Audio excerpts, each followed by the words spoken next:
And good morning. Huh. I was gonna go. Well, let me check my audio because last night was. Oh, here we go. I almost got feedback. I better check my audio settings because last night was bizarre. It was fun hanging out with Amanda. She was giving me a lesson on K-pop. Yep, K-pop. I actually fell in love with two songs. I was like, what?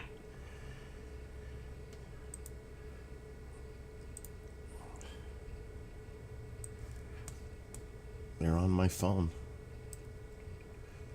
No bike riding. I was gonna go today, but it's just too chilly out. I'm not going out there to freeze and be uncomfortable. I'll wait till the weather gets nicer. Alexa, what's the temperature? Right now, it's 56 degrees Fahrenheit. It's 56. Today, It's too chilly. expect a high of 64 degrees. Yeah, 64 by 3 o'clock this afternoon.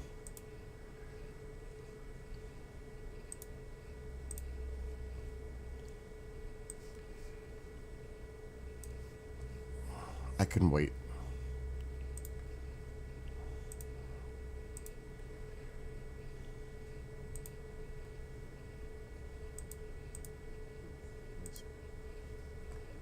All right. I'm getting all these pop outs. And good morning to those on TikTok, Facebook, YouTube, Twitch, Rumble, all the platforms. What am I missing? I got TikTok, Twitch, Rumble. We need Rumble. Plus, there are shows tonight, and I gotta chill. I think we're good. All right, I think we're all set up. Yeah, it's too chilly.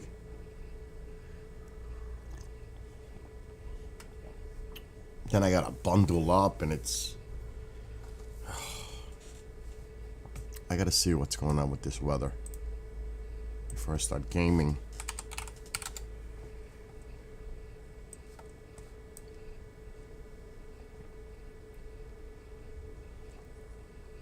There's a lot of rain going on in the northern area. Testing. Okay, looks like the audio. I'm gonna check it anyway.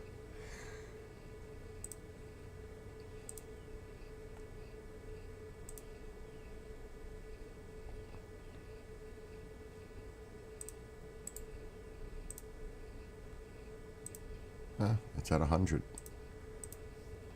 It's good. Okay, display capture. Let's see what the heck is going on. There's a system here.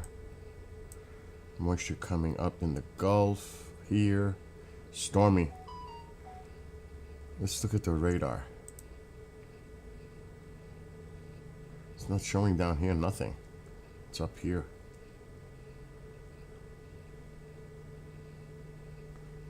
Okay, let's see. Wind. Let's see tomorrow. Oh, forget about it here tomorrow. It's going to be nasty up in New York State.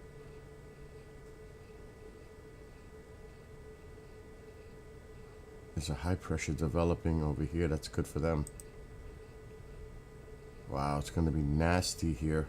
Cold, too. Stop it. Oh, my gosh. Look at this cold air coming in while it warms up here. Here's a high pressure. We might get some warm up.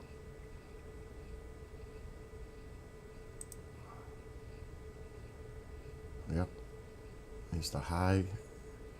Warm air coming up by the weekend. But then here comes the cold again. Oh my gosh. Another high pressure trying to develop. Might boost the temperatures up. Not there. Right there. Boom.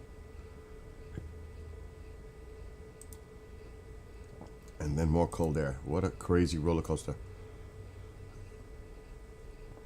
So not so nice.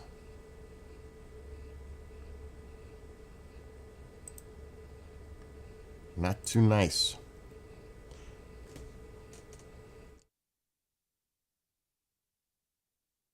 For the next 7 days, Yeah, you just stopped talking. Next 7 days, Monday, 64 degrees Fahrenheit and lots of clouds. Tuesday, 63 degrees and lots of clouds and thunderstorms. Wednesday, 49 degrees and lots of clouds. Cold. Thursday, 59 degrees and lots of sun. Friday, 62 degrees and lots of clouds. Saturday, 72 degrees and showers. That's the day I Sunday, saw it warming up. 58 degrees and partly sunny And then it weather. goes back down. Oh my God, what's wrong with this weather? I can't catch a break. I wanted to go bike riding. It's too chilly out. It's not fun bundling up, and I want to be chill and relax riding my bike. And good morning to all those on TikTok. And by the way, I saw it this morning on a message. Here it is right now. It's popping up. That's crazy. I was just going to talk about it. Katy Perry and TV host Gayle King launched into space Monday as part of the Blue Origin's 11th space tourism launch, and they already landed. It's already been done. I guess it happened this morning. I was still sleeping.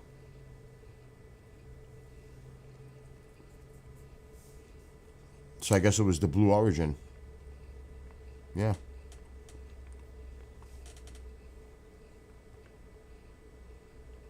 I'm not messing around. I'm gaming today. Now I gotta see. The camera was on last night, so this should be Xbox X. We'll find out. Yes, this should be Xbox 360. Yes. A simple button. But I want to do Forza. Actually, yes, I need to drink my coffee first. Audio on. I never finished this game. So it's Monday.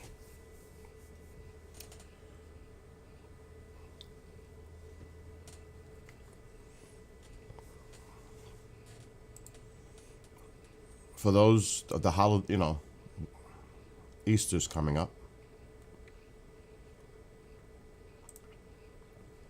Oh my God, I have to set up the Bishop show for Friday. I could do that later.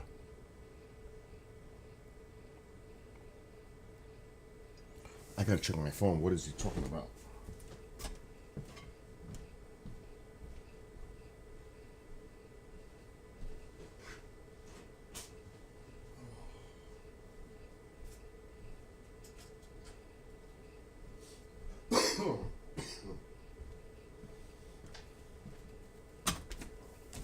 Let me see what he wants to do the show about. I forgot about this. He sent me the message.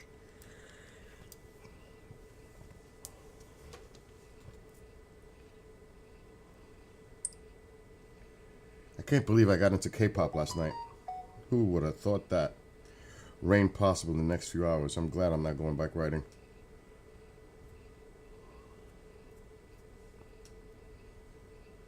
Messenger. Yeah. Okay. I could do that later. Actually, I should type it out. So it's set. This is Bishop Long. And of course, he's going to talk about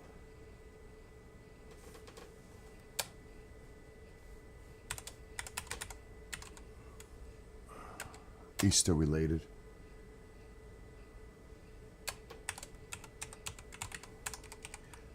And like I said, I hope everybody's having a great Monday.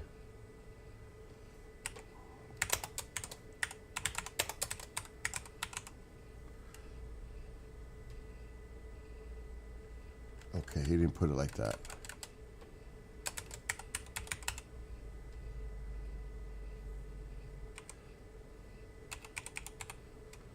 Okay.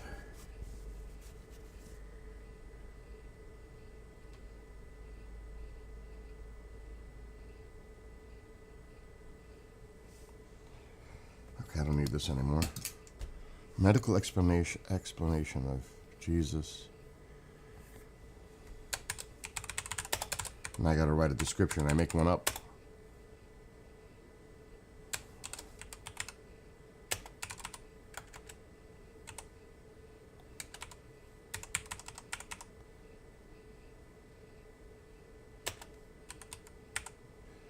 What's another way to put medical explanation instead of in the title? Discusses the Shroud of Turin. I believe it's spelled that way. Turin.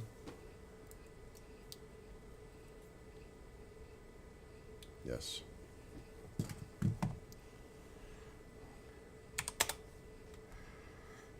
Oh my gosh. I can't read this little print that he sends me.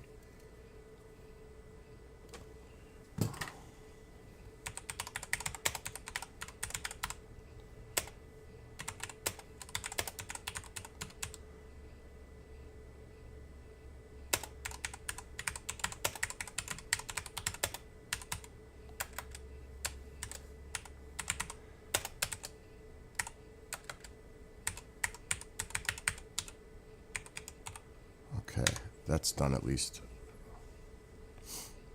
Anyway, I want to race.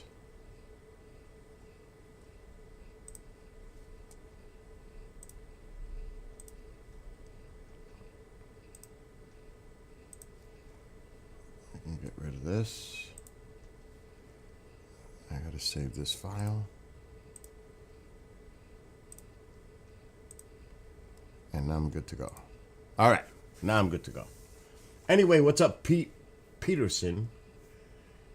I see you in TikTok. I see a bunch of other people that popped up, but I was focused more on work. But I am paying attention to those of you in TikTok, because I do have a pop-out window where I can see what's going on. So, good morning to Pete. Before I pick game, I'm going to enjoy my coffee. Who else?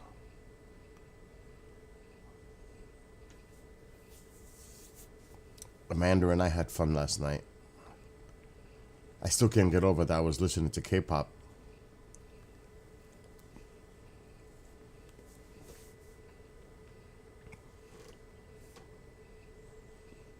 Pretty wild.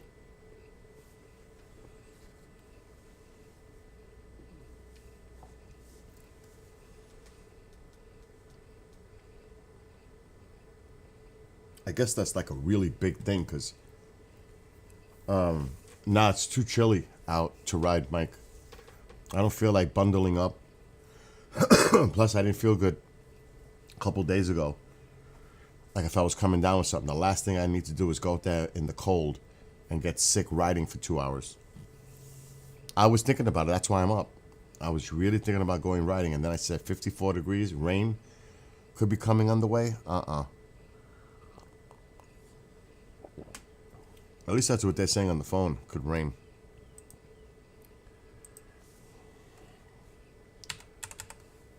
Let me look at the radar. Why is that so big? Let's zoom out of that.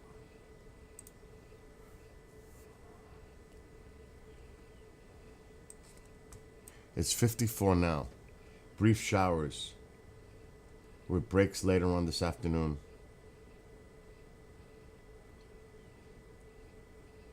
Yeah, there is definitely showers on the way. It's a line, but thus still a line. Look, thank gosh I'm not going bike riding. It'll be brief, but it's going to be wet. And it's an unavoidable line. It's going to pass through here. There's just no doubt about that. So that line, though light, it's still coming through, and it's just nasty.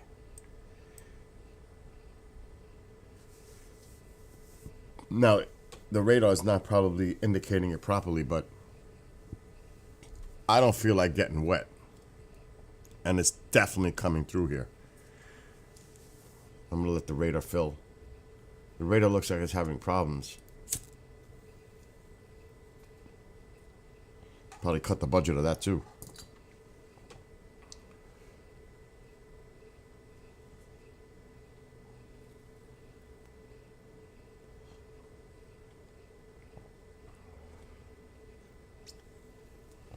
Yeah, that line would be a nasty thing to deal with. Because it's not just about the rain itself. It's also about the... It's also about... Then it makes the path wet.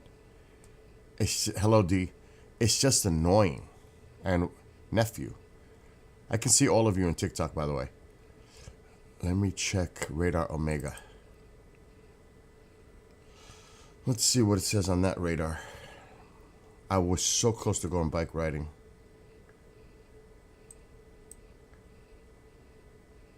Let's check the Albany satellite. It's not really showing up much, but it's this right here. And it's pushing east. So I don't feel like getting wet. I don't feel like getting wet riding the bike. Because I'll be right here. Right there.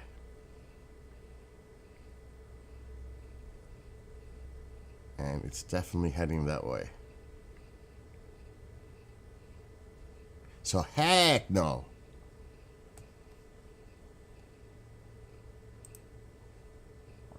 I'm enjoying my coffee. I could do later on some work in the backyard. That I could do. For sure, I need to get stuff done. Which now that I think about it, it's still early. I'll game for a little while. Oh, it's clear by you? What the hell was I gonna do?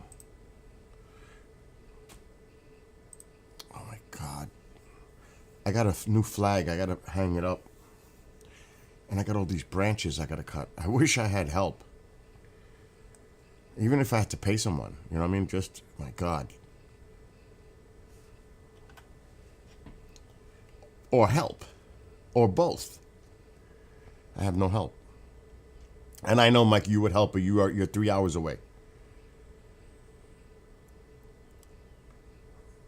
Yeah, it was fun last night hanging out with Amanda. We had fun with this K-pop stuff. I was like giving it a chance, and there was 2 songs I really liked. I liked it so much that I put them on my phone. I like the music. All right, let's see something. I think one of my cameras, I gotta go check it. The blinks. I think one of them, the batteries weren't charged properly. I'm gonna have to go out there and fix it. Let's see. It's the shed camera. There we go. All right, Blink. Talk to me. I bet your shed says offline. Yep, camera's... Oh, it just came on.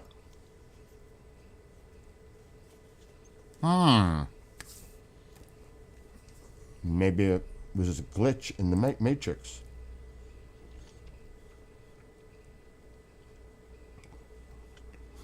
Maybe not.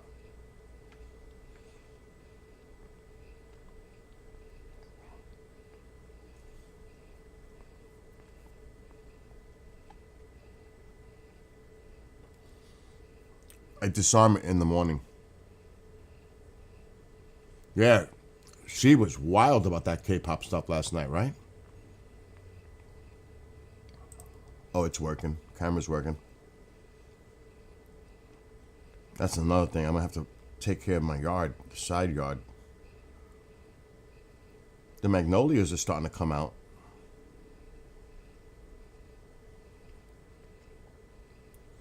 Yep. I'm actually going to have to cut the grass soon just to level it out. Oh my God, what just happened?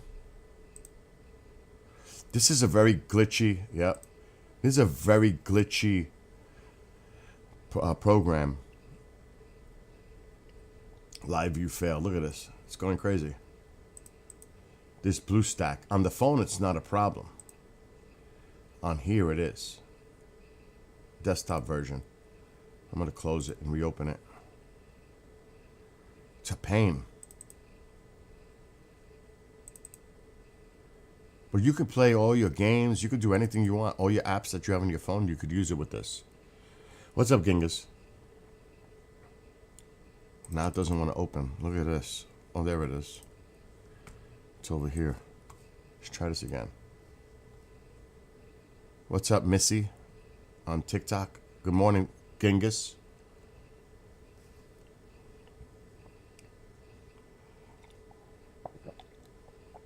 Oh. Well, at least the camera's working. That's a good thing. For a second, I thought I had to go put new batteries in it again. But this is a very glitchy, free platform to tie your phone apps into this desktop app.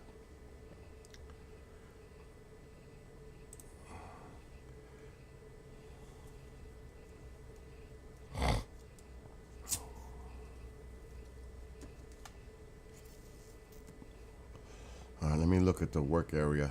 Let's see how it looks. I really got to get out here. I might do it today. Since I'm not going bike riding, I'll wait till the showers pass through and then work outside later. I have to start getting... What's up, Mandy? I have to start getting all this stuff that... I cut all these trees. And I got to fix my flag, too.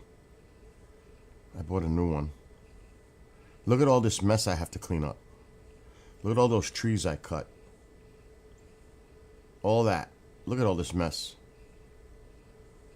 I gotta take a skill saw and cut all that up into little pieces.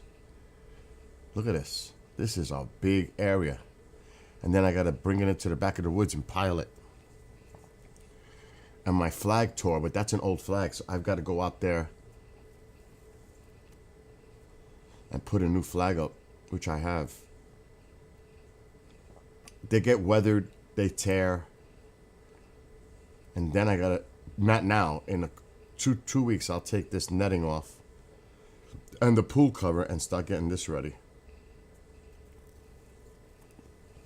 The pool is bigger than it looks. It's just the camera's warping it. Because that's what these cameras do. They're almost like fisheye. But yeah, look at all this mess I gotta do. Look at this. By myself. I took a chainsaw and went and cut all this. Those are like 30 feet long, maybe more. So I got my work cut out for this. So there's a lot I got to do here. It ain't going to be fun either by myself.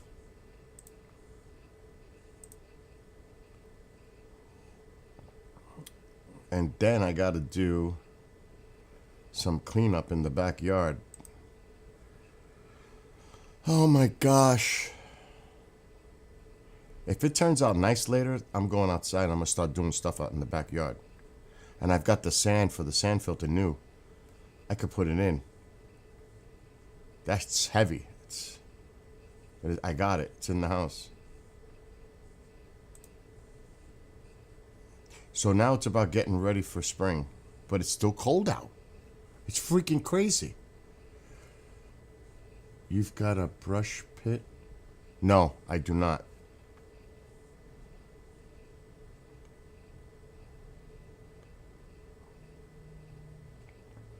What's going on with this thing? What's going on?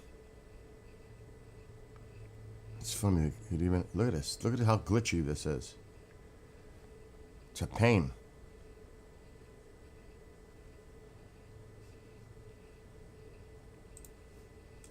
It's not even working. House? And now it went back to this. I disarmed it, yeah. What the hell's going on? And hello, Donna. Yeah, it doesn't want to work. This program is very glitchy. Now the ring is easy. But these 8 cameras with the blink, on the phone it's easy. Using this app to access it is a pain. It really is. It's free, but there's got to be a better solution than using this. Yeah, I got a lot of cleaning to do back there. See, there's the thing for the chimney. I have another one that I use to clean my chimney. This brush, I have to put that away. But see, I got a mess back there. That's a mess. For real, that's a mess. No, we don't want to continue.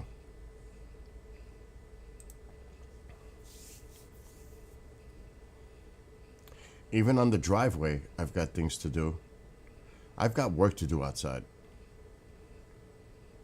I'm going to get rid of this. There's no need to look at the other cameras. So yeah, I've got my hands. So instead of going bike riding, and it's going to shower soon, I'll do some work in the backyard. But I need to find my skill saw and maybe go to the store and buy blades because I can't find my skill saw. That's very important. It's in my garage somewhere.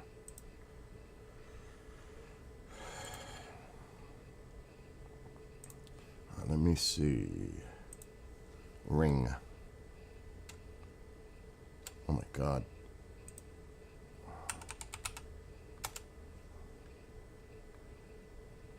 I gotta put the other battery.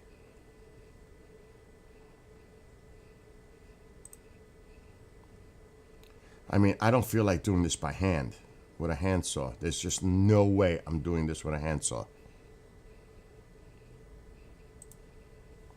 And I've got the handsaw there. And the pruning tool. And I gotta clean this table. I've got work to do out there. I gotta touch up my deck. Not in this weather. I've got work. Even in the front of the house, I've got work. This is that time of year. Transitioning from winter to summer. I gotta take this cover off. That blue tarp. I gotta get that. I gotta rake up and clean up the property. There's a lot to do. And you guys ever hear that traffic when I'm streaming? You see the traffic on the right through the woods? See the traffic down there, how it's below? That's what you hear on the camera when I'm doing the Skywatches. That's how far it is. And that's when you're hearing that traffic. That's wild.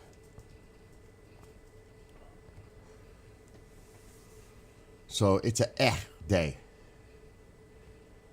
It's not a nice day out, really. So yeah, I think I'll be busy later. Doing all that.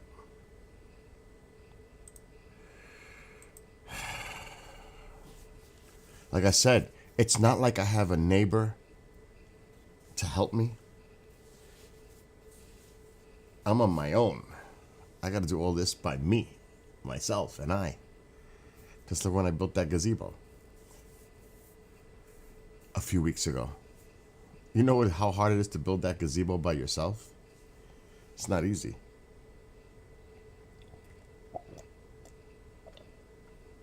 Why are my models not on? Again. Where is my flashlight? Here we go.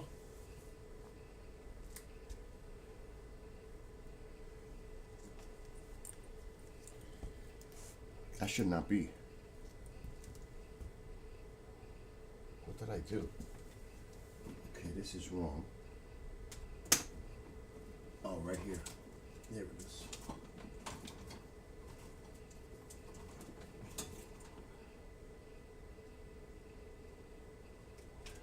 Should be on now.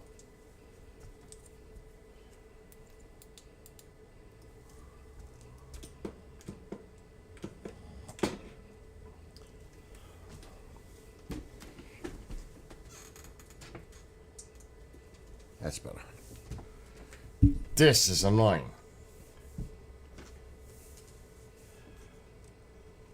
And like I said, I can't play it. Actually, I could. I enjoyed a couple of those K-pop songs. I was like, I like this. So much so that I put it to my phone on my playlist.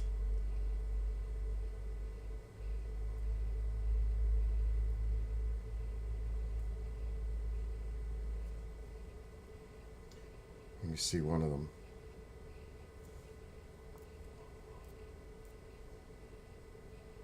I don't know if this is it.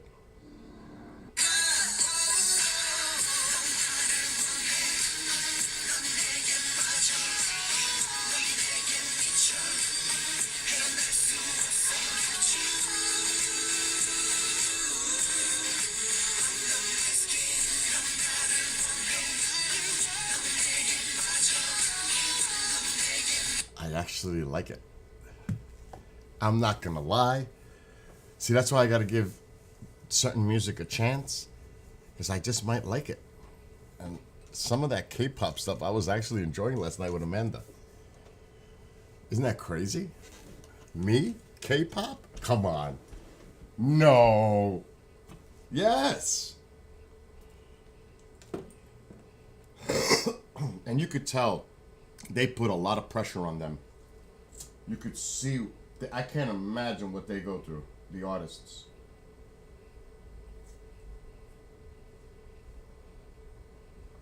I can't imagine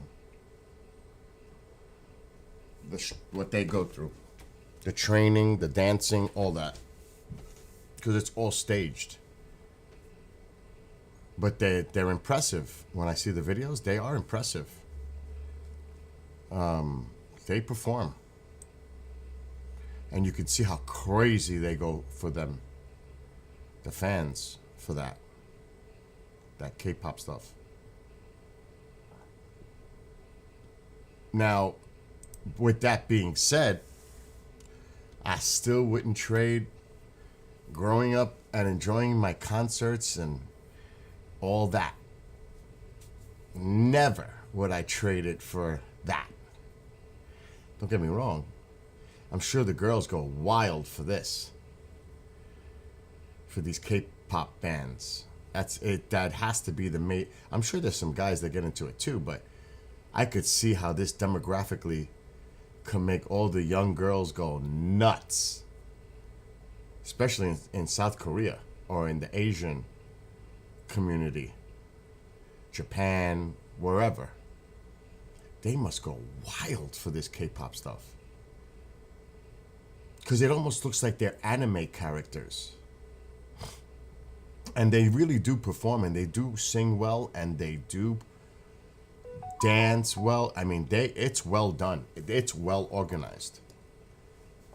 And I guarantee there's probably a few management groups that run the whole thing and pick and choose the talent and put these groups together. This is a money-making machine. Oh, shit.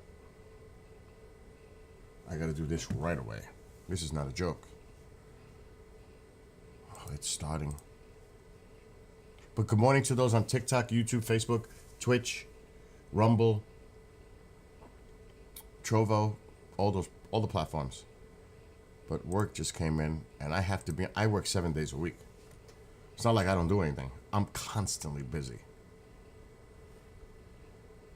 And this is very importante. So I gotta set it up now.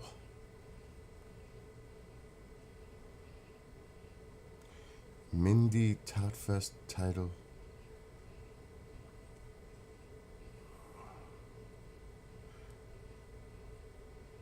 Oh wow, a UAP. I know, I've heard of her. I know her. I'm just trying to picture who she is. I'm gonna copy this. Historical. I gotta type this up. Hold on. You guys have no idea what it's like for me when I have to, if you only knew what I go through. Like, I use this. But let me just do this first. I'm going to show you something I shouldn't show you. But it's how I do things. Historical cases revealed.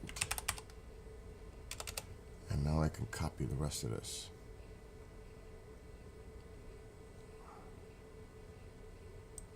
So this is a show that airs Wednesday, Paranormal Rangers.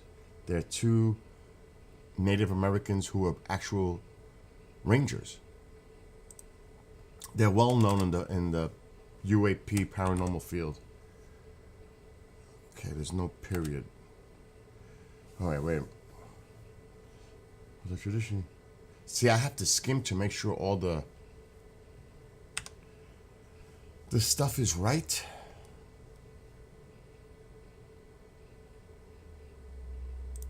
And then I got to set up the streams. But this is what this show is going to be about.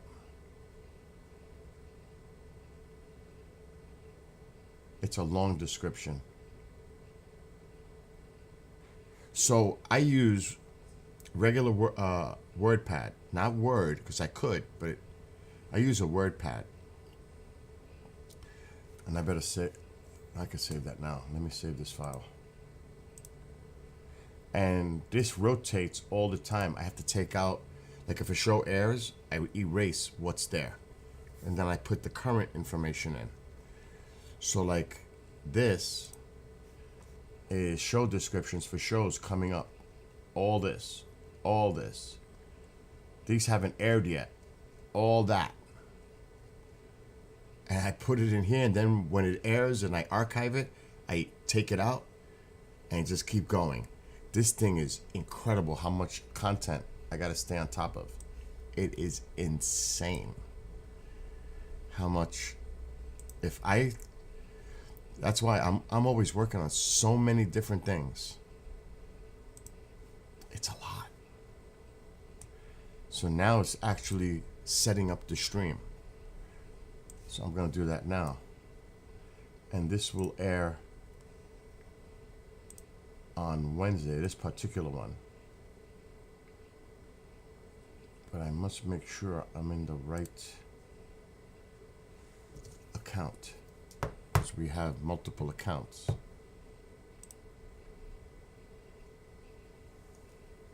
So it's a process. Yes, this is the right one. If anybody ever needs help, I'm your person.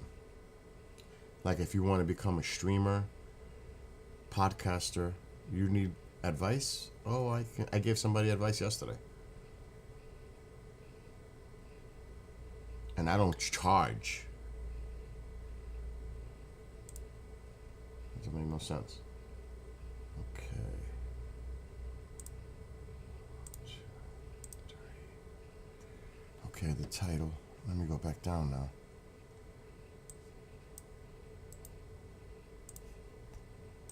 Free advice. And there's so many different things that people use to stream with. Because there are. Okay, this is for the 16th, 7 p.m.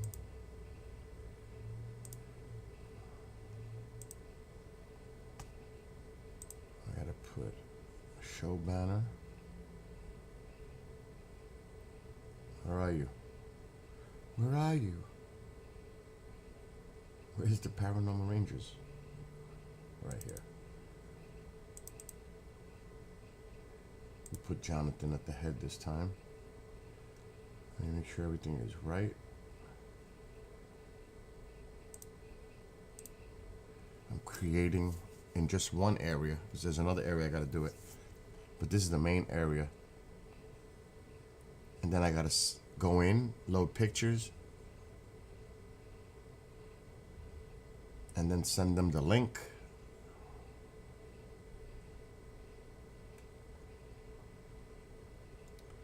So right now it's setting up.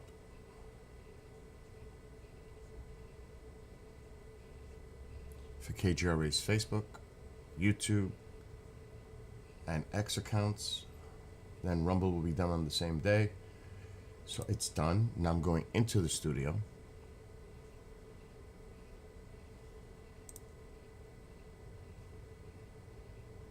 Find their page.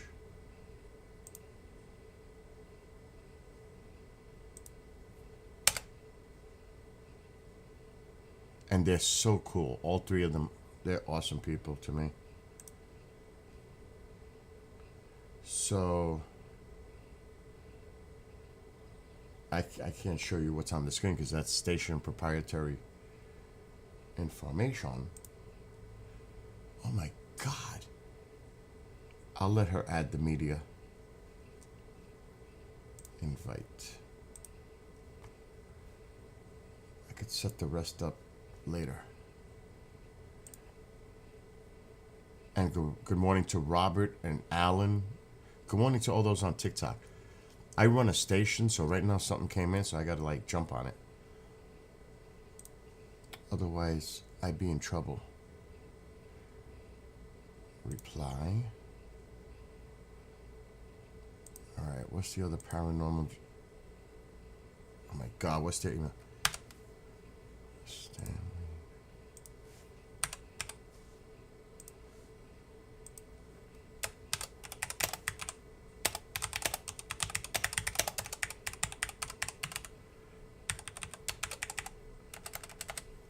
I'm messaging them now.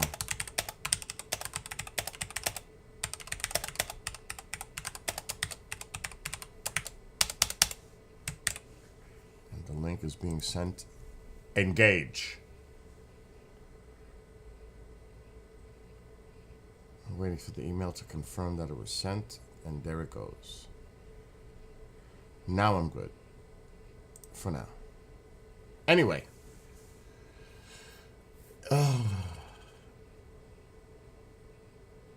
I'm just checking the chats. So I'm gonna game for a little while.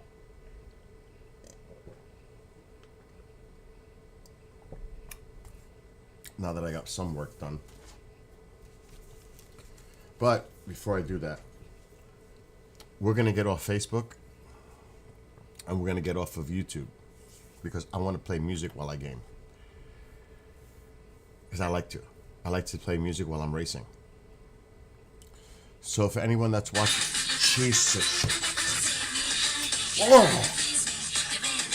You just scared the you know what out of me. I wasn't expecting the phone to go off. You weren't expecting the phone to go No, off? no, I'm streaming live right now. Yeah, I know. I'm watching the car. I thought you said you were washing the car. No, I'm watching your car. Yeah, I'm. Been getting on stream there. I want to know one question. No. You just offered your free advice to everybody except me. You don't help me at all. Oh, that's such a BS lie. Oh my God! And don't you say it at all. And so the number one paranormal producer in the United States doesn't help his own people. Very.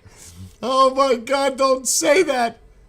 Oh, that's too funny. Well, she's the number one producer of paranormal in the United States, and he doesn't help his friends. Oh my God. Do you remember though? Honestly, do you remember in the early days? Bill, I need help. Can you show me how to do this? And then you took it and you became like a master. Yeah, I not that I became a man. Oh, you're pretty damn good. Yeah, the thing was you were so patient because in the beginning, you know, it was all new and you just didn't have the ability to absorb it. And then you were saying, no, you got to do this and you got to do that, and this is what we do it. And now, you know, I create my own content. I know. I created a monster. You did, because now I buy all this software and artificial voice and everything else. Oh, speaking of that, oh my gosh, did I find I got to talk to Eric. I found something that's absolutely outrageous. What's that? I can't say it, I'm live, but this is a beta, and somebody that works for a newspaper, I had a meeting with them yesterday. No, it wasn't Toby. Somebody that runs a newspaper, an actual newspaper, and wanted my advice. I was like, oh, this is quite an honor that, I'm saying to myself, somebody in their position is coming to me for my help and advice. So I did. And because I did, it was like, and how I do things, because, I keep some of my stuff secret, like how I edit files and all that stuff. You know what I'm saying? I have my own way. Because one thing, for example, audio. Any shows on our Spreaker page, I remaster every show file. When it's done, like your show, Yeah. I redo it. The audio. I compress it, I re-level it, and, check the amplification, all that. Do you know how many times people says your sound on your station is outstanding? Your files. Oh, yeah. I mean, it has to be tweaked, and you do a good job tweaking that. That's the part where a producer is so important. Yes. That they see the imperfections. Yes. in there, and And you know me, I'm a perfectionist. I can't accept that. But, so it works out well that way. oh yeah, so I gave him some advice, which he really appreciated it. So he says, well, now I've got to show you something. So it was like, since I gave him some stuff, like information, now he's excited to give me something that I may not be aware of that is like really freaking awesome. I can't even tell you, Chris, what this can do. It's so amazing. It's an AI software thing, but it would work great for the station. Well, you know what? Whether you like it or not, you're going to have to get AI. AI is that's just the way of the future. There's no way around it. Let me see where the meeting was, because I recorded the segment. I said, wait, before you start explaining what the heck this is that I'm looking at, because he was sharing his screen. And he was showing me where to get it, how to use it, steps. I said, listen, I'm just the program director producer. I'm not the geeky person, but I know the perfect person in mind, which is Eric. He'll figure this out. But I recorded it so Eric can download it and access it and watch it. The video. Like he did like a tutorial for me. Yeah. So let me see which account. Okay, it's not the account that you have access to. But I'm actually gonna go in right now. I don't even know where I put it. Hold on. There it is. It's 5.5 minutes long. I'm gonna download the video right now, and I'm gonna send it to you. Wait till you see what this thing can do. I couldn't believe it. I couldn't believe it. Is it expensive? No. It's it's a little bit per month, but what's this? The potential. Oh, wow. Jesus Christ. Now what? Hold on. I just got more work emails coming in. Chris, this is the way it is, man. Hold on. Dude, I will, now that I'm producing, when I'm not, I'm co-producing your show, that was a heck of an eye detective show. Yeah, we're going to be talking about what's going on. A correction officer died the other day. A what? What? A correction Yeah, but officer. wait, before you keep going, what does she mean, download her page? Huh? Download her page? I don't understand that. Matter of fact, I'm gonna merge the call with Michelle. Oh Jesus Christ! I don't even know if I have her number. Oh no, I'll just wait. She said I have to what? I was wondering if you could download the website page with the board member showing her. With the board member showing her as the CEO of this. It's a new UFO thing. Does she want you to take a snapshot of I it? guess that's what she wants. And yeah, you could take a snapshot, and then download the photo. That's what I'm thinking, and I'm gonna put the link to this board of directors.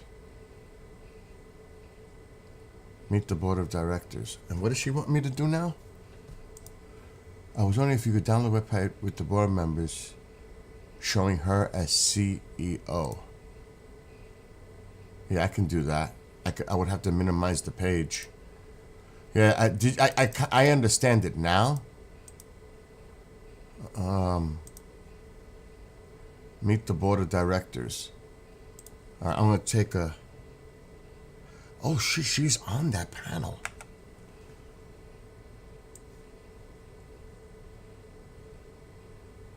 Oh man, the picture's not gonna come out great. I kind of cut the bottom guy out. There's nothing I can do. All right, hold on. I gotta copy this website. It's internationalUFObureau.com, Chris. Hey, did you see what came out the other day? What? Did you see what came out the other day about UFOs? What? All right, let me read the title. This is it's very interesting. But let me get this. You do that while I'm doing some other stuff here. I gotta add this link to their show. Paranormal Rangers, 6 banners. Create a banner.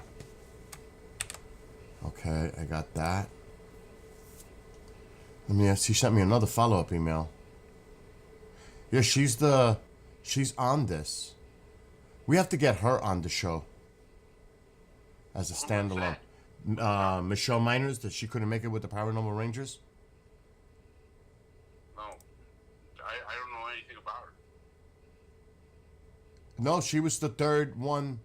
Oh my God, what is all this?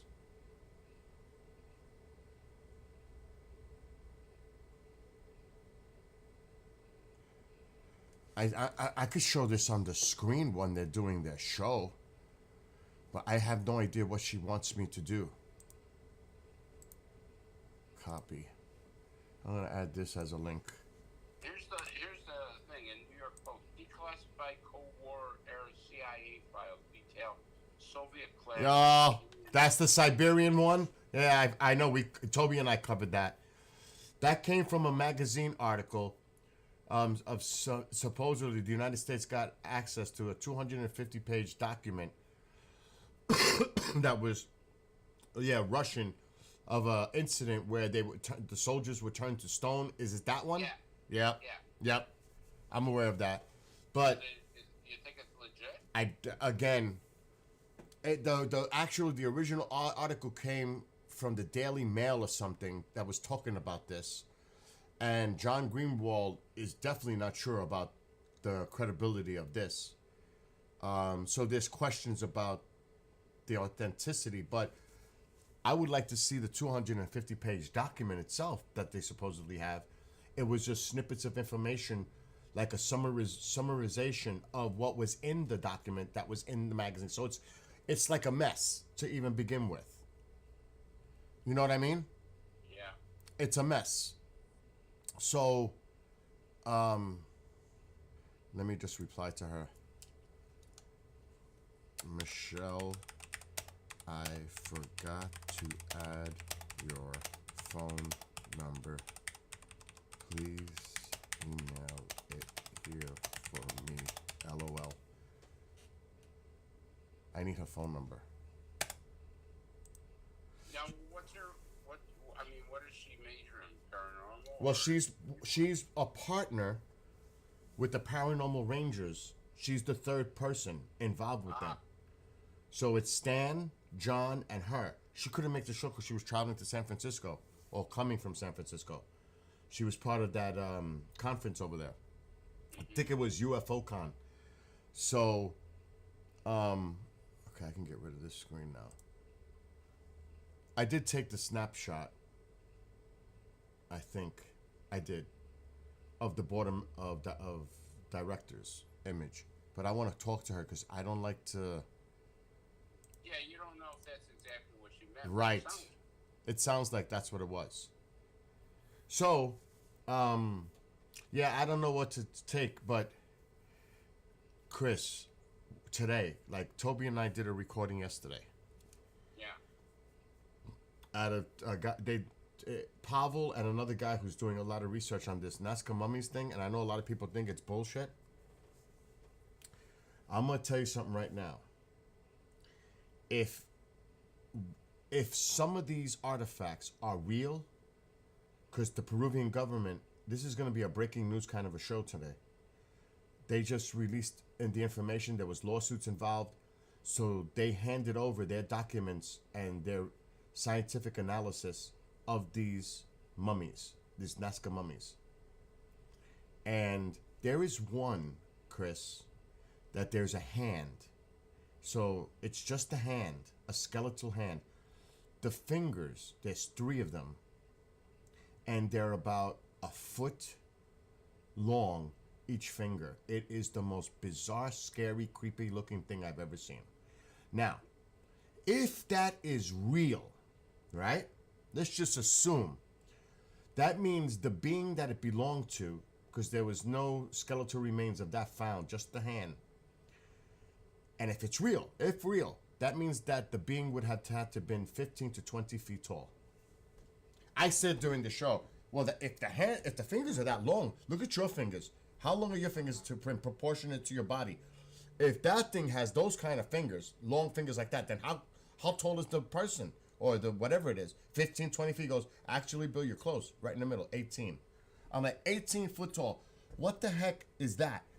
If that hand is real, what the heck did that belong to? And then you got to think about all the stories about the Nephilim, the giants. You know what I'm saying? Yeah. So that, I mean, there's a remains of a fetus inside something, because I'm on TikTok, I gotta be careful, that the fetus has 3 fingers as well. And this is the one that they're really looking at to see what is going on with that. See, here's the problem. It's not so much the information, it's the presenter. Some of the presenters don't have credibility. Exactly. And that's. And I know who you're talking about. Yeah.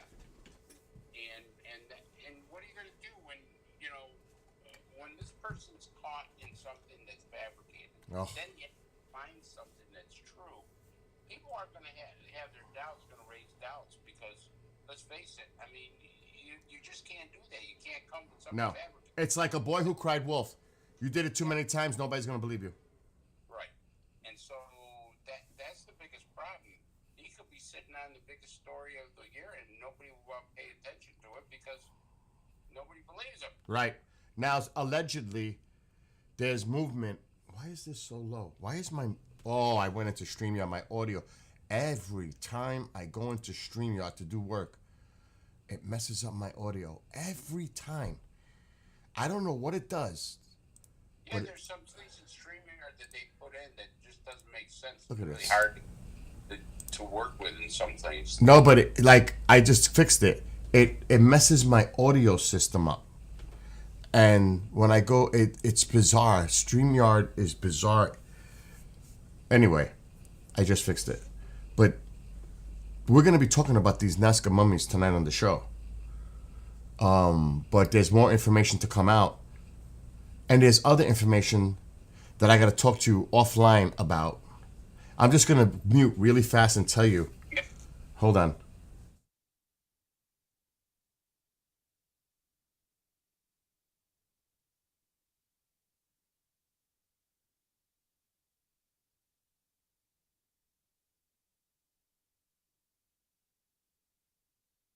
Okay. Isn't that crazy? If that's if it's going to happen or maybe it already happened. I would say it probably happened because I think there's just so much publicity coming out with it that I think Luna's going to just stay on top of it. Yeah. So allegedly, the next hearing is going to happen at the end of the summer. That's what I heard. That the next big hearing is going to be end of summer. It all depends on what happens. Now. You know, There's too much going on right now. That's not a priority. You know what I mean? Yeah, they're looking at other things. Yes.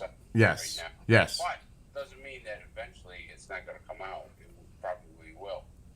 I think it will, but the only thing is, end of summer is questionable because end of summer, like in mid-August, they go on recess for the summer, Congress.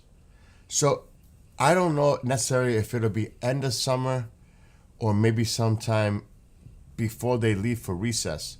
Otherwise, it's not going to come back. You're talking September. You know what I mean? So I don't know if they're going to push it. They could push it all the way to September, theoretically. So we got to see how this goes with these.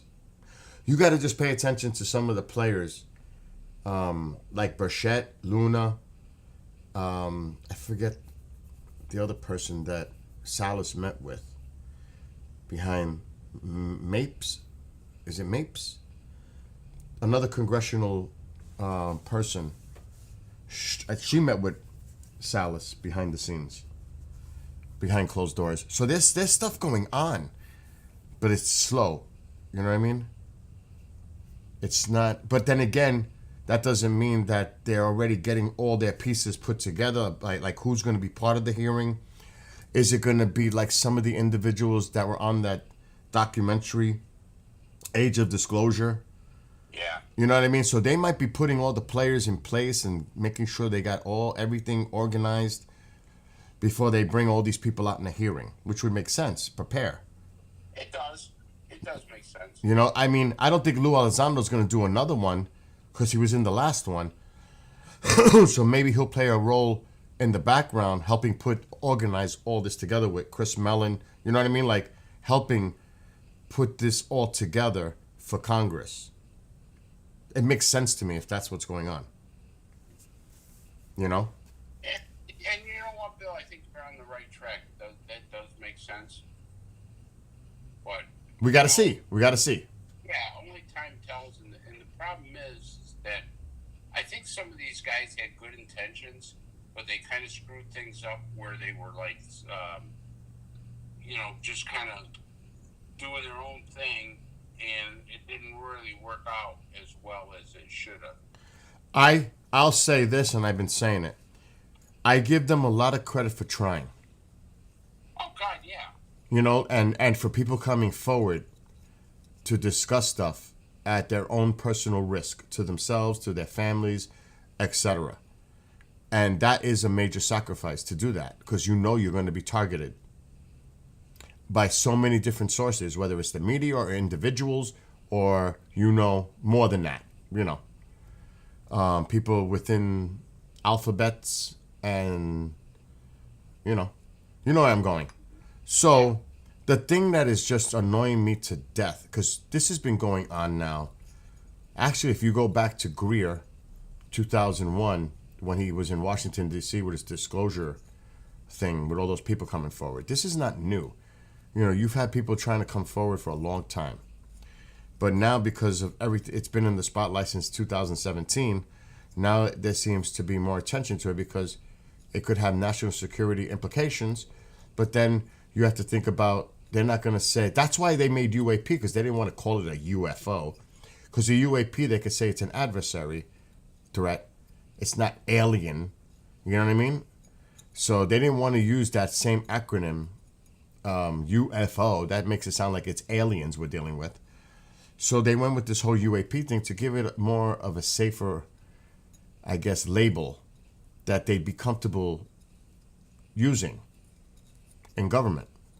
But now it's like, it's all about the funding, the money, the R&D, research, development, trying to hire people to come up with analysis and study, and also do our own breakthrough research on certain areas. So it's all about the money, and you have to wonder if a lot of people that are involved are doing it just to get that money, because they're part of a program that is researching it. So now they're saying, listen, we can do more if we had the funding for better equipment and this. Do you see what I'm saying? So, If they can get the funding, sure. it's always about that too. And that makes sense, if they're providing a positive input into the research, why not? I don't see no problem with that. The thing is, federal funding is going to be more tight because Yes. of what's happening. So they're going to have to, it's not like, can I go get $1 million? They're going to have to, It's going to be give tougher. a bit like a business plan almost. Exactly. The funding, so which I don't see as a problem. They're not I don't. I mean, you're actually doing oversight. You're being responsible. You want to see a plan.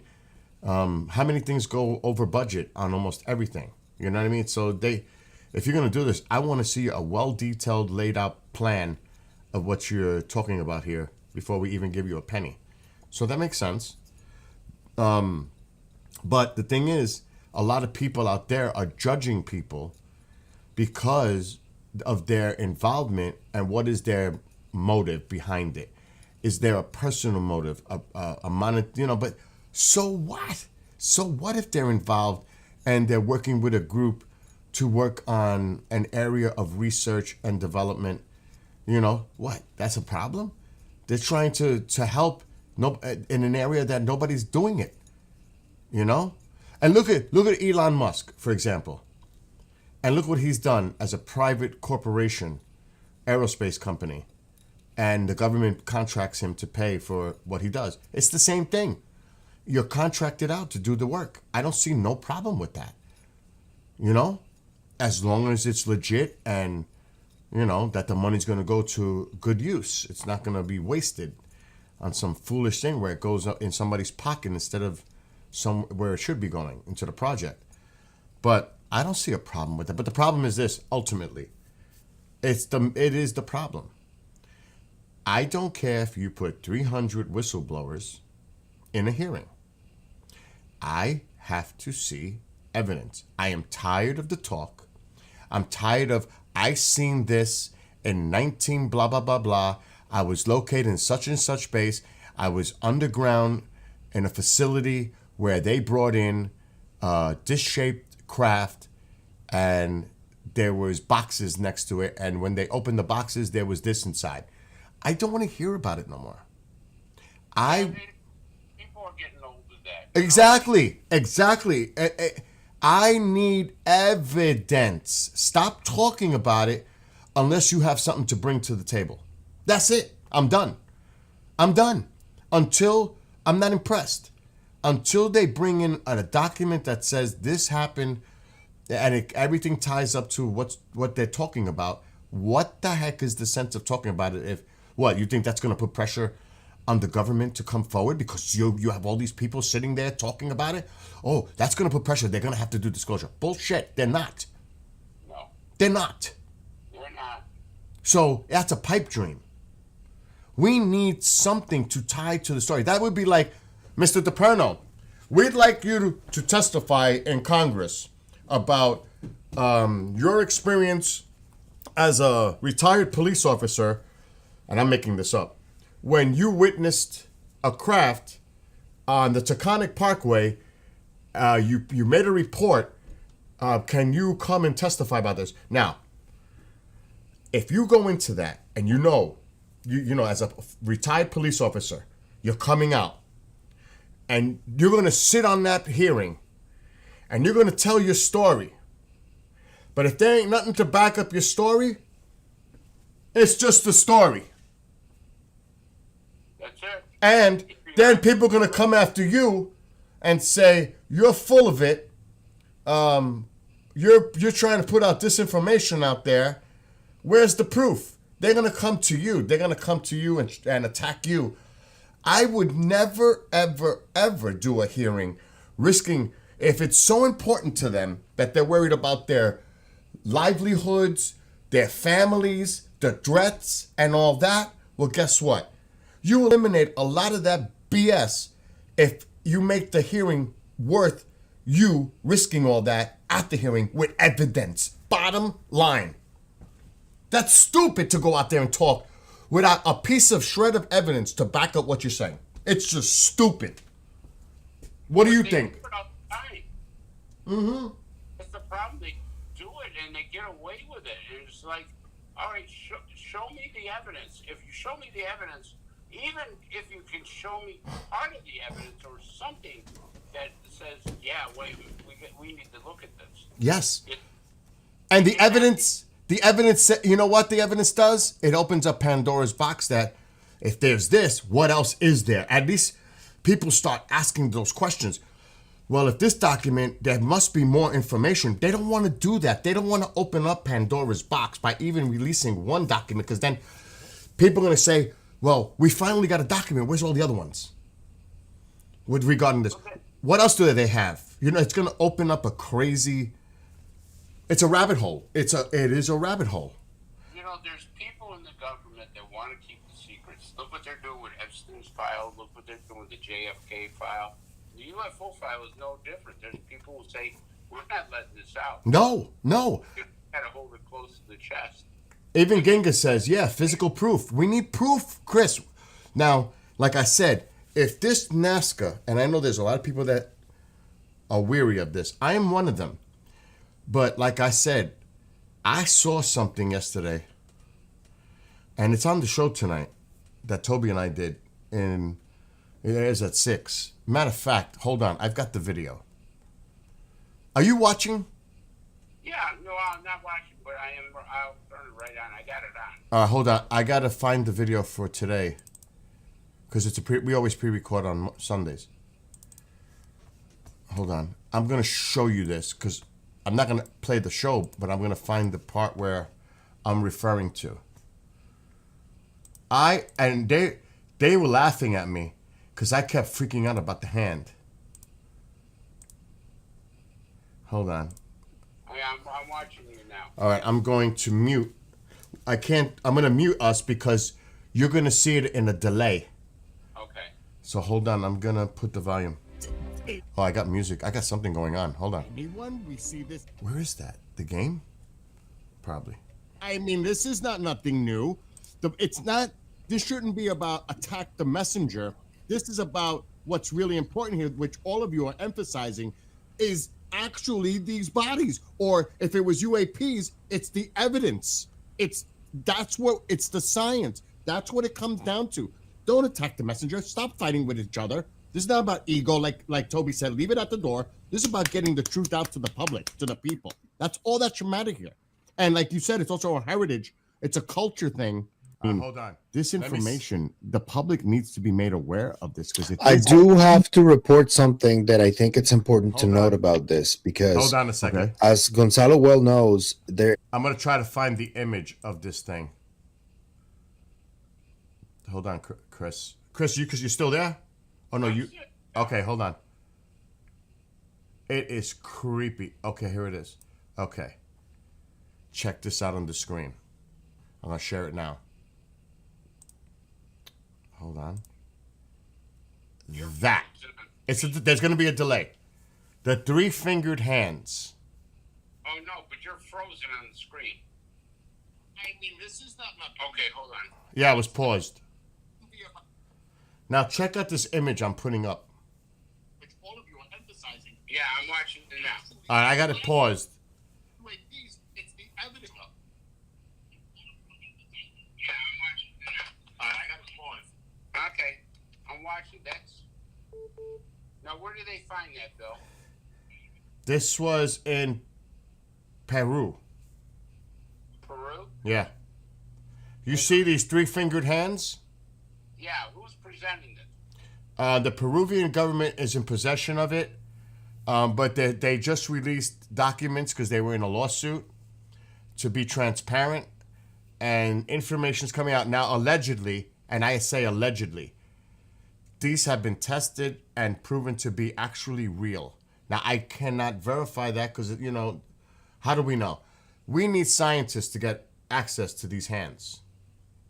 But let's just say, for a hypothetical, that those are real. Let's just say, if they are, what did that belong to? What was the rest of the body like that those were connected to? Well, if you're saying that these things were, well, how tall? 18 feet tall? Are you kidding me? Those fingers that long? This thing has got to be 15 to 20 feet tall.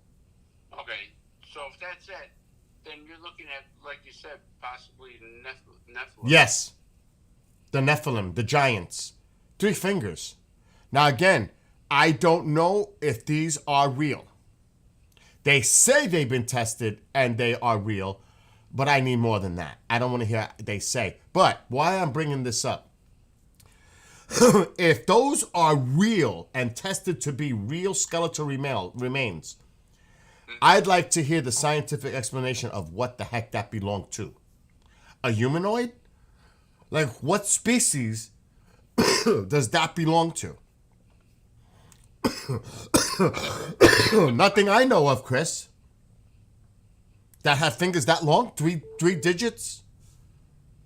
You know. But you know what? If that proves to be true and the Nephilim, that shakes up the whole UFO community. That's what I'm saying. It's things like this that is, if proven true, this is the kind of evidence that we need out there. Right. Real physical evidence to say, okay, this is carbon dated to whatever. A lot of people don't even believe in carbon dating, by the way. No. Well, sometimes it's been inaccurate. That's why. But see, like, Genghis brought up a great answer here. A great point. Maybe I'm just thinking from being down south. Maybe pelican feet. So it could belong to an animal. It may not be like hands, but yet it could be feet from like an avian bird, from like a bird species. Yeah, but wouldn't they know that already, though? But that's what I'm saying. I need more than just to jump and say those are real, legitimate, because I don't know that. That's why I said allegedly. But this is what they have. So I actually like Genghis's theory more. That maybe they're part of some type of, look, it could even be a prehistoric pterodactyl feet.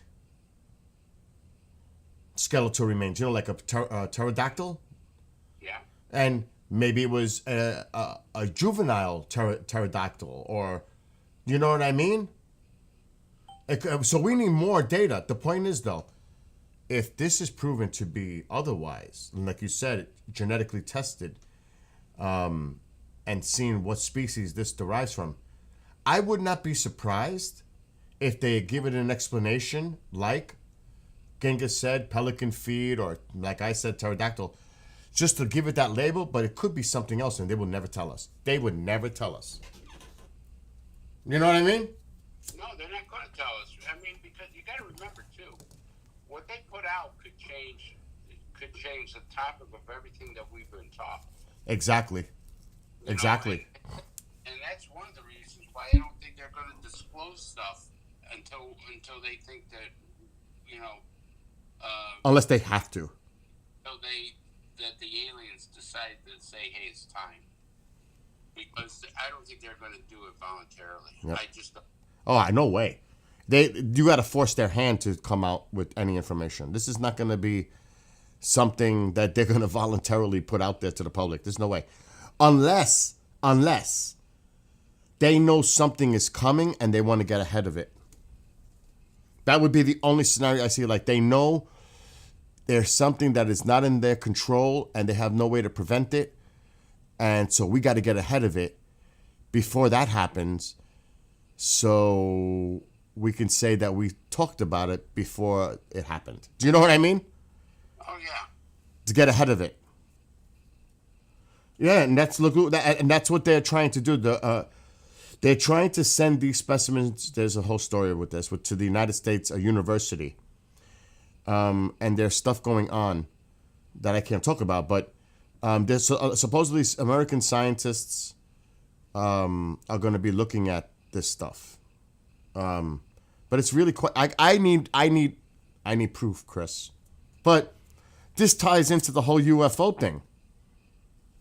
Until they come out with a document, even a photo is going to be questioned or a video will be questioned. But until they come out with something solid during a hearing, not just say, well, I can't discuss that here. That's classified. I could discuss it afterwards behind closed doors. Who wants to hear that? Yeah, because they're basically telling you we're not going to tell you. Right. It's classified. Yeah, it doesn't make sense. I pulled up a document the other day. You got to see what they're pulling, Chris. They redid the. I'm going to take this video because that's going to air tonight.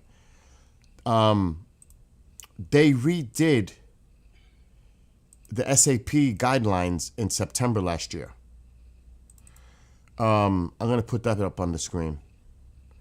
I believe it's this one, this PDF. Yes. I want you to take a look at the screen.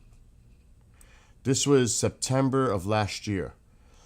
They revised certain wording in the SAP, the policy for SAPs. Because now they really, really, really don't want people to get access to certain things. And they can even, it's all the branches of government. It's just bizarre what they're doing here. I'm going to send you this PDF. This could be the discussion of a show alone because I don't even think anybody's really talking about this because nobody cares to do the research to look for this stuff except for like me. But it's September 12th. And I'm going to send you this doc. You got to read this carefully. It's not that long. I mean, like even right here, there's so much language in here to Congress. They can deny. It's. I don't think Congress is going to do it, Bill. I have my doubts just simply because of what Tim Burchett has been saying. You know, Tim Burchett's been fighting this, and he says they're coming after him now too. Oh, I know. I'm gonna send this to you on Teams. You really, because this is something you really, really want to see what they're doing because it's unbelievable. Under the authority, direction, and control of the Deputy Secretary of Defense, the Director of DOD, this is the powers of that individual when it comes to SAPs. Whether it's just incredible. Look at this. Look at this line. DOD primary point of contact for SAP matters with agencies of the executive branch, that's the president, the judicial branch, the courts, all courts, legislative branch, Congress, including support to SAP congressional meetings, look at this, hearings and responses to congressional inquiries. So when they try to ask questions, unless otherwise specified by statute or regulation. So this person controls what is allowed and what is not allowed, denied, bye, see you. And then over here, there is down here, it's down more. Watch this. And you got to really read this. This is like, they've covered like all their bases on denying people access to it. But I'm going to get to the juice. I'm going to get to the main part. I think it's down toward the bottom. And like I said, I'll send this to you. Here, right here. Check this out. Initial access to DOD SAPs will be strictly controlled based on broad collaboration and shared risk within the SAP enterprise. So you know this is highly protected stuff. Yeah. Access to a SAP will be strictly limited to the minimum number of personnel necessary, and of course that's need to know. Granting initial access to a SAP will be based solely upon a determination that the individual, one, has a valid need to know. That's NTK. So if they don't have to know, they're not going to know. Why do you need to know? Has the necessary security clearance. Now, remember, during one of the hearings, Luna kept saying, and some of the others, they're overclassifying. That was the word they used a lot. They're overclassifying information so they don't have the clearance to go into a SCIF to get access to it. Yeah, but they're doing that on purpose. Exactly. They're doing it on purpose because this is the stuff they came up with. They're making it overly classified so they can't get access to it in a SCIF. They're playing that game. And look at the other one. Meets approved personnel security prerequisites and will have a direct contribution to the program's execution or oversight. So what the hell? And then it goes on. Determination of the need to know will consider an individual's role and potential participation in separate but related SAPs. So in other words, everybody is maybe part of something bigger, but they don't know about the other parts, only the parts that they're working on. Follow? Yeah. Because that's the way they do it. They keep it where nobody knows what the other group is doing, but they're doing something that contributes to the whole SAP program. And then it says, to enable collaboration and facilitate greater innovation, personnel with need to know may be access to similar information throughout the SAP architecture. So they get into everything. Look at this one. All personnel access to these SAPs will notify the director, and there's all these directors, through their SAP commanding officer, probably, in a timely fashion when briefing or providing DoD SAP material to any member of Congress or their staff. No DoD contractor entity, contractor employee, contractor representative, or consultant will provide SAP material to any members of Congress or their staff without director approval. Bang! Unless the director approves it, you are not to give them nothing. What that is all about, Bill. They want to stop the whistleblowers. Yes, they're finding a way to block them because there was a big thing about this NDAs that they were signing. Yeah. So, they're trying to see if they could waive some of these NDAs to some of these people who had access to certain things, because that's what they wrote down. They agreed. They signed off on it. But now they're coming out with this to say, if it's current, it's about the people now. If you are not to talk to anybody about anything you're doing unless we give it approval. I don't care if it's Congress, their staff. I don't care who you're talking to. You do not say nothing without us giving prior authorization first. And they're going to control exactly if they even give the permission, which they won't because it's an SAP program. They're highly protected. So this is a very complex situation. So right there, right what we were just looking at is the blocker for any information to come out. Right there. That alone blocks a lot of information from coming out and Congress getting access to them. And if it's SAP, it's saying it right there. The director has control of any information that's to get out. And the director is going to say, no way. It's national security. No way. It's Department of Defense. No way. I agree. So all this talk and rhetoric, it comes down simply to one thing. First, Congress, because remember, Congress, okay, if it's an SAP program and say it's an unacknowledged one, that means how do you ask a question about a program that you don't even know exists? Because you're not supposed to know. They want it not to exist. Exactly, but let's just say I'm working on some program for a drone, an automated drone for militarization of space. Yeah. Now, I know this, but it's an SAP. Only the people that are working on this project that need to know about it. Right. So if somebody in Congress comes to me and says, listen, I want to know about the SAP program you're working on. What are you talking about? What SAP program? And then if they came out with the name, so Operation Skywalker, well, I don't know anything about that. They'll deny it. And then they're going to wonder, well, Who provided you that information? How did they find out that that program even existed? You know, like, how did that leak out? Because nobody's supposed to know about it. Somebody opened their mouth. So how did Congress find out about it?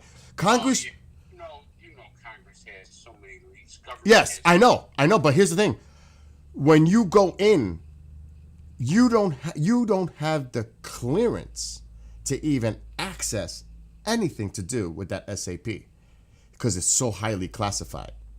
Now, there are certain members in Congress, like the Gang of Eight. There may be some that could possibly get into a skiff and get access to some of this stuff. But they're making it so ultra secret that you're going to need a major, very high clearance. And you had clearance. You had that in the past, obviously. Not as high as that. I had top secret, but I mean, there's what it is called top secret crypto, top secret com, and you know, there's all these. What they say is all these things above top secret is not really true. Everything is top secret, and then there's what they call compartmentalized. It'll be top secret no foreign, top secret crypto, top secret this, top secret that, and so So it's labeled with something, associated with something. right. See, the thing is, when we were working in an embassy, we had top secret clearance because if we found classified material, we would have to report it and secure it. And of course, guys are going to read. They tell you not to read it, but you're going to read it. You know what I mean? And stuff like that. But you have to. But there are certain things that I can tell you that they absolutely do not want anybody to see. And there's things that they tell you. Like when we went to Larnaca to go on the British base, there's an intelligence base on Larnaca base. I could talk about it now, but there was an intelligence base there, and they kept a U-2 spy plane, and they told us, okay, in a skiff. They brought us into a skiff, and the skiff back then used to be nothing but clear plexiglass. The entire room was made of plexiglass. You would go in, and you'd see this curtain. They pulled back the curtain. Was it soundproof in there? Absolutely. It was double layer plexiglass. They pumped in their own air, and the thing everything had to be plexiglass. The table, the chairs, everything. Wow. You couldn't bug the place. So it was all plexiglass right there. So you sit down, and they would tell you, okay, you're going to go here. You're going to do this. When you go there, you do not talk to anybody. You don't have any conversations.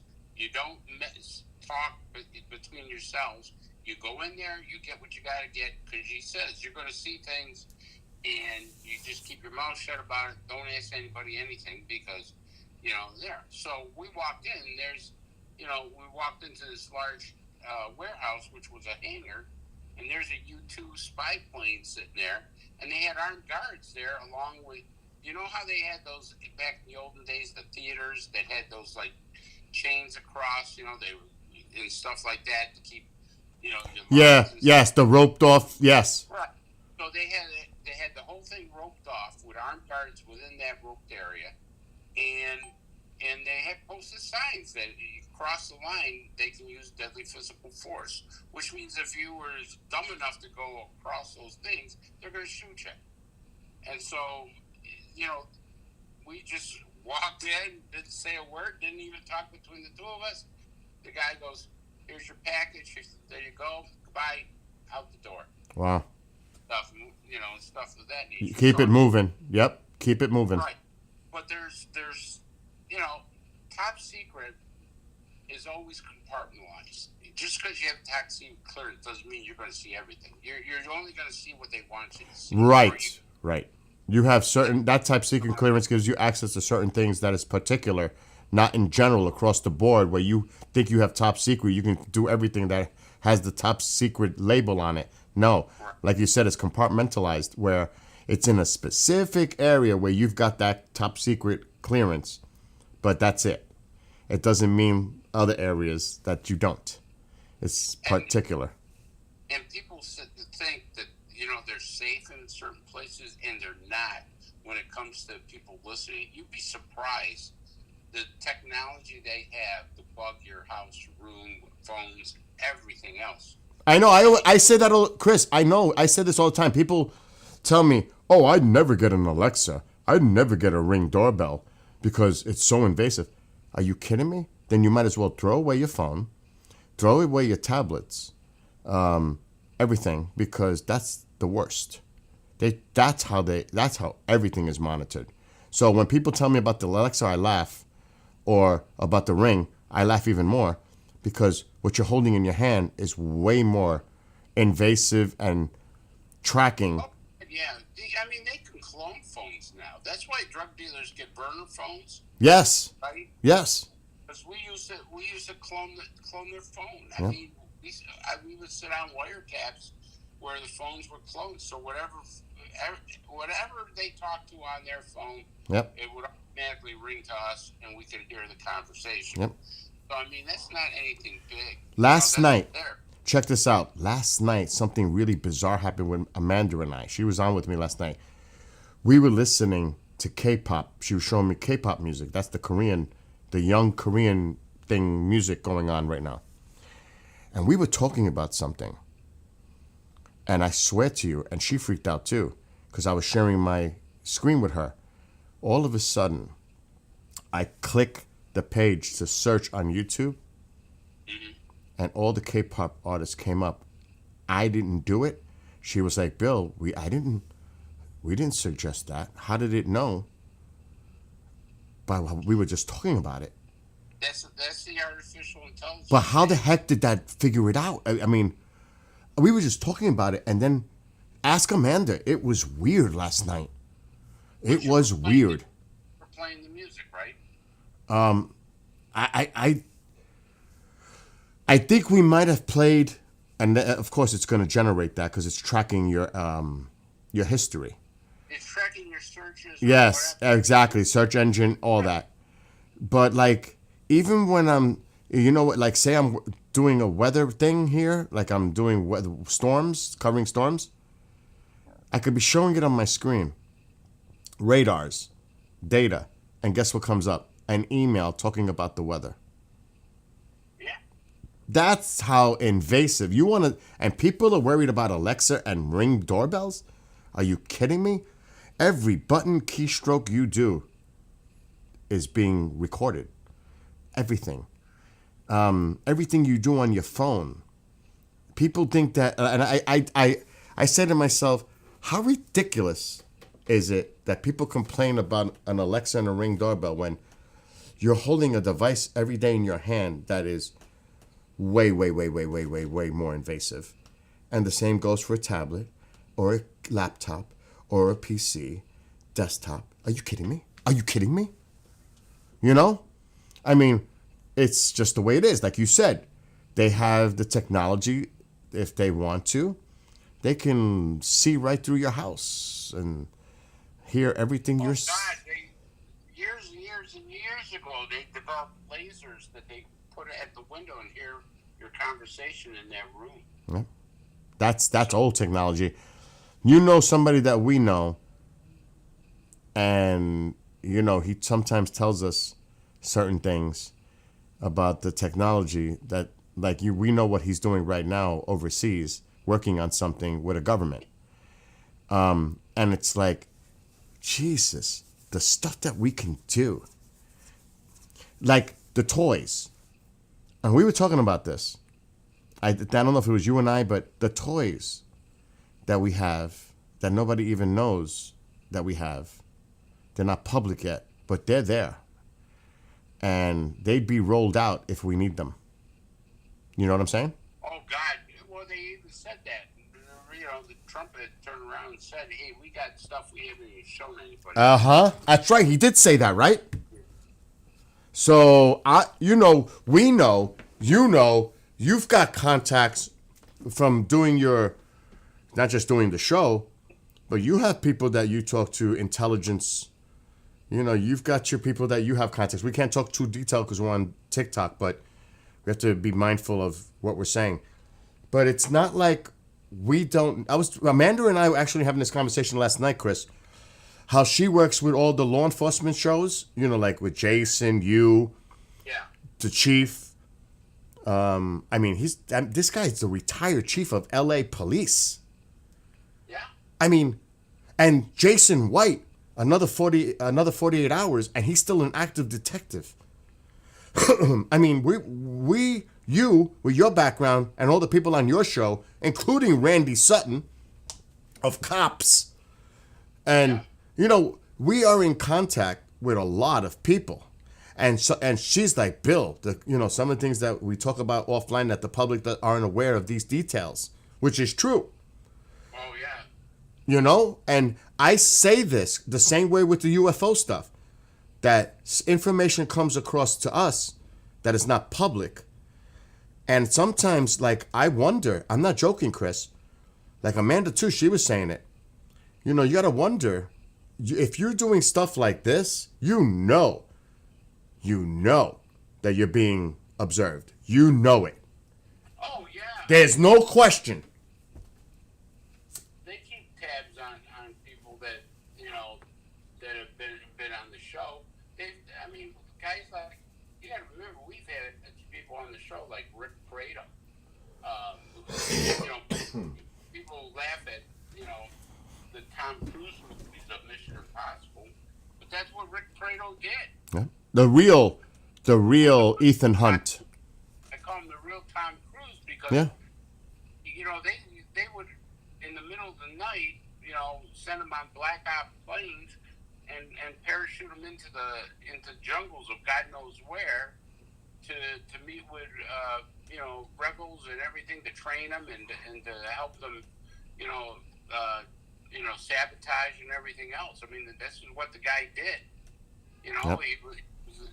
he was one of those guys that, you know, you didn't hear about anything until 20 years later. Right, because then now he could talk about it. But even in those cases, you know that even if they retire, there's things they cannot say. Oh no, some of them still have top secret clearances because they still consult. You know, when guys like Rick Prado, you know, they still consult, you know, on certain matters because they're so good that, you know, their bodies may not be as young where they can do all the stuff they used to, but their minds are still there where they can consult and say, hey, this is how I would do this, and, you know, this is what you got to watch for, and things of that nature. So, you know, those guys are still, you know, working with the government in one way or another, training and stuff of that nature and stuff. But I mean, for instance, Bill, like, people don't realize this, but everybody's phone is recorded. Did you know that? I know that. And I know where most of it's taking place. It's in Utah. It's in Utah, right? Mhm. It's a big place that has computers, probably using artificial intelligence now. And if you say a certain word, Yep. right, it automatically clicks on, starts recording your conversation. Yep. Then it gets reviewed, and if there's nothing there, you know, if for instance, if you say the word bomb, that would click. Yep. That they would, you know. Well, you just did it, so we're probably being recorded now. But I mean, yeah, but I mean, we're not talking about. No. I know. No, but I'm on TikTok. We're live on the platforms too. So. What I'm saying is that you just have to, you know, understand that these are just things that are done all the time. Of course, they monitor everything, which in a way is invasive to our privacy rights under the Constitution. But it all started after 9/11. The Patriot Act. The Patriot Act, exactly. So it's complicated. I get it. But again, it's for the best of the public. Sometimes. Yes, for national security, they don't need to know. Right. There's things that the public shouldn't know. Exactly. That's what I'm saying. There are things they should not know.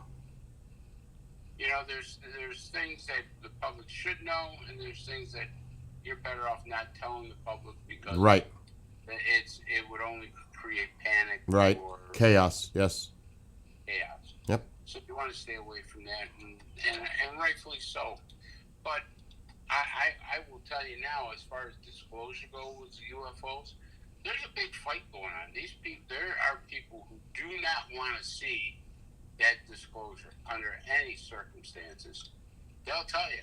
They say, nope, we, and they actually think is that it's all about angels and demons. Yeah. You know, and that's from the Pentagon. I remember that a few years ago when that was becoming like the hot potato. That Right, talk. and that hasn't changed by No, anybody. and they saying that it's a dimensional source. And I was talking to Mark the other day because somebody we know says that people throw around the word interdimensional like they know what the heck that is. Well, it's all about the string theory, and it's all theory. It's can they manipulate the fifth dimension, especially when it comes to travel, controlling distance and time within that dimension, and then enter back into our dimension. So when you say interdimensional, it's exactly what it is. They're bouncing in and out or coming in from another into our existing dimension and have the ability to go back into the other dimension. So that's why it's interdimensional, because it can overlap into our dimension. So unless you really know what interdimensional means and people just throw it around like they understand what it is, like it doesn't make sense. You're just using the word interdimensional, but what does interdimensional really mean? Well, why don't you go look it up and do the research and see what it is? But we always look at things based on our understanding of current technology. Right. That does not mean that somewhere out there is an advanced, and I mean a very advanced civilization that already has gone way beyond even our way of comprehension of things. Agreed. We may not even have an understanding at all about what the heck we're dealing with here, because it's way above us. Listen, if they say it was true that this technology is 45,000 years Exactly. old, I mean, it's, you may be able to conquer it someday, but I don't think they're going to conquer it today. No. And you don't even know how the thing ticks, how it works, because the technology, it would be comparing a spear to a missile. You go from the spear phase, and now here they see this shiny missile, and it's a weapon. Now, how do you go from the spear to that? What does it take to build that? They don't even know what electricity is yet. Oh, I know. Do you know what I mean? It could be where our current technology has no connection or understanding to how that works. So how do we? I mean, it's above and beyond our comprehension. We don't even know what the heck we're dealing with here. But that doesn't mean that it doesn't exist, and they can manipulate time and space and travel vast distances, and they don't have to worry about the G-force aspect of the biological part of it, or whatever it is. They're way beyond that. But us, we always look at things as we're the most advanced civilization. There can't be anything else like us out there, which is the most naive, stupid thing I've ever heard. Like we're the only ones in all the galaxies and all throughout the whole universe. I mean, the number is so insane to think that we're the only one, even in our Milky Way, where there's billions of stars with billions of planets and moons, and that's just one galaxy. And there's billions and billions and billions and billions of galaxies out there that contain the same thing, and we're going to say we're the most advanced? No. The law of averages, Chris, tell you no way. They're right. And they know that. But everybody lays their fingers on how would they ever Get here. And I think that this is where the interdimensional part Mm-hmm. is. Because, even if you travel space by light years, it would still take so much time. Exactly. So, but they say if you hop in and out of dimensions, Correct. right, you now, can do it instantly. It's almost like you're bending space. It's like you took two pieces, you took like a piece of paper. You took a piece of paper where it's long but you made a hole somewhere in there and you folded it, and now you connected and you avoided the rest of the paper. You avoided that distance by folding it, and now you created like a wormhole in a dimension, and now you can travel, and you just cut that distance to nothing because you had that ability to do that. So just based on that, the theory of it, but what if it's not a theory for them and they've already they're using that technology? You know, I will tell you, I truly believe what Ben Rich said, that he said, whatever you can think of, whatever you've seen on television, we've already done that, or we decided it wasn't worth doing. Look at the 1950s old sci-fi movies with the rocket ships landing. Elon's doing that for real. Yeah. I mean, that was science fiction 60, 70 years ago.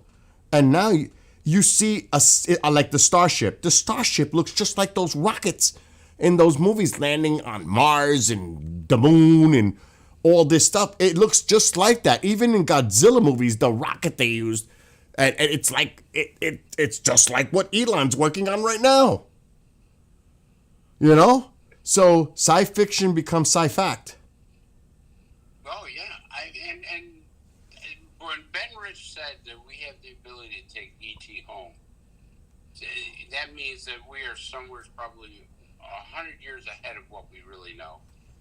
Yeah, I've always heard like 30, 50, all that. Yeah, we're way ahead. I truly believe it's about 100, because if they can do some of the stuff that we've seen on television, like Star Trek and all that stuff, that's really advanced stuff, man. Yep. So, what is Genghis saying in chat? Or do they all say it right off the tail is questionable? It was referring to what we were talking about earlier. It's just so complicated when you think about everything that's going on, period, especially with the UAP thing. But I still will hold my ground until I see something. You should. You really should, because it's the problem is this field has gotten so many charlatans now that come up with the craziest story with no proof. Exactly. What scares me is people are believing it. Yeah. People need questioning it and say, wait a minute. Where's the proof that what you're saying? And stuff. Where's the proof? Where can you show this and stuff? You must have something. No, All right. I'm gonna put it to you this way. We both know who Robert Salas is. Oh yeah. And we know his experience at Maelstrom. This was the commanding. Well, there was another officer too, but when that officer had to take his break, then Salas was sitting in the commander's chair in that bunker for the Minutemen missiles. And I mean, there's no doubt I believe this man. There's just no doubt. None. Zero. None. Yeah. That's one. But look at our friend also, John Burroughs, and the experience at Rendlesham. Mm-hmm. There are people out there that are legit. Something Travis Walton. But I'm talking more of the military part of this. There's so many. And I believe them. We've talked to them. I get that. I believe what they're saying. And I know, just like, I don't want to speak for Robert, but I know there is got to be classified evidence that is tied to that case. What happened. But where is it? It needs to be released. To show that something did happen at that base and it wasn't a malfunction, that there is radar data that indicates something was over the base at the time that was logged in, that the event occurred when the Minutemen malfunctioned, 10 of them, on that instance, because something was hovering over the base, because the soldiers above seen it and were scared. But where's the data to provide to the public to tie in to prove that something did something anomalous did occur. Even if you use the word anomalous, there was some anomalous activity that occurred at the on top of the base, on the surface, hovering above the base at the time of the incident. We need that. We need that. Then we know, oh, something did happen. Not saying that it was extraterrestrial, but something happened at that base, and that's a national. Chris, how much more national security do you want when we're dealing with our ICBMs during the Cold War, and it was infiltrated and 10 missiles malfunctioned? If that's not at the utmost national security, I don't know what is. What really frightened me is that not only did they turn them off, in a certain place they turned them on. That's a flip side. Yeah. Yeah, and that's the part that scares me is, okay, you're turning it off to send us a message. But are you turning them off to send another type of message? And that message is not good when you turn them on? That really scares me, because if they have the capacity to turn them on and launch themselves, they could turn around and say, oh, hey, guess what? You know, you want to kill yourself, we'll kill you for you. Yep. And that's just one case.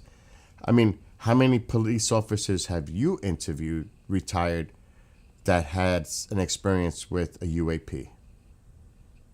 Oh, God, yeah. But police officers. Yeah. And chasing them. They have a very hard time talking about it, most of them. There's a rare occasion that these people want to talk about it, but most of them, Chris, where's this? They first ask me, where's this going to go? Are you going to, write about this or stuff? And when they hear that, keep my name out of it. I don't want to deal with this anymore. That's exactly right. They're living their lives. They're retired. They don't want to have this disturbance going on. They're happy. Life is quiet. I'm enjoying my retirement. I don't want to be thrown into this den, this wolf. You know what I mean? No way. I just want to live my life in peace with my family. Why would I want to get involved with this now? Leave me alone. You know what I mean? They don't want to be bothered. A lot of them don't. They don't want to come forward and put themselves in that position. Like I say all the time, look at how Grush was attacked. Elizondo's attacked. Everybody that appears at the hearing is attacked. There's more negative than positive. Oh, that's such a disgrace. It is a disgrace how they go after them. It's when they don't discredit them, is that where I have a suspicious on the person? Yeah.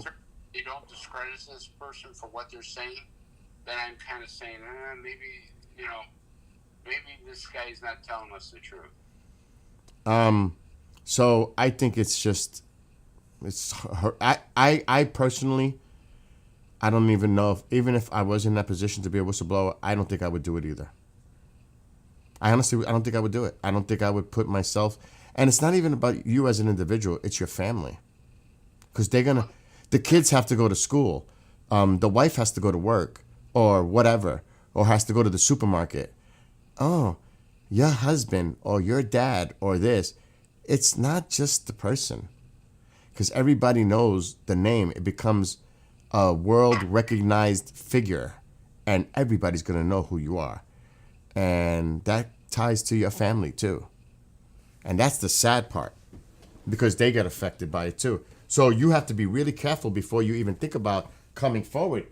Because it's not just about you. If you didn't have no ties to family or anything like that, then there's less risk. Because then you don't have to worry about your immediate family or anything like that. But when you have a family and people you love and you want to protect them, I don't think I would be foolish enough to come forward and put myself at risk. So they are risking a lot by coming forward, Chris. Bottom line, they are. Sure, they're ruining their career. They're ruining, reputation. And you have no idea what suppose they hit something that's really, really, how would you say, important. Okay. They might turn around and go, you know what? Hey, not for nothing, but we're just not going to you know, have you do anything or have you talk, or it's just they take people and they say, okay, we need to destroy this guy, and they do it, and people don't realize that they do that. I mean, I watched the movie where you remember President Bush.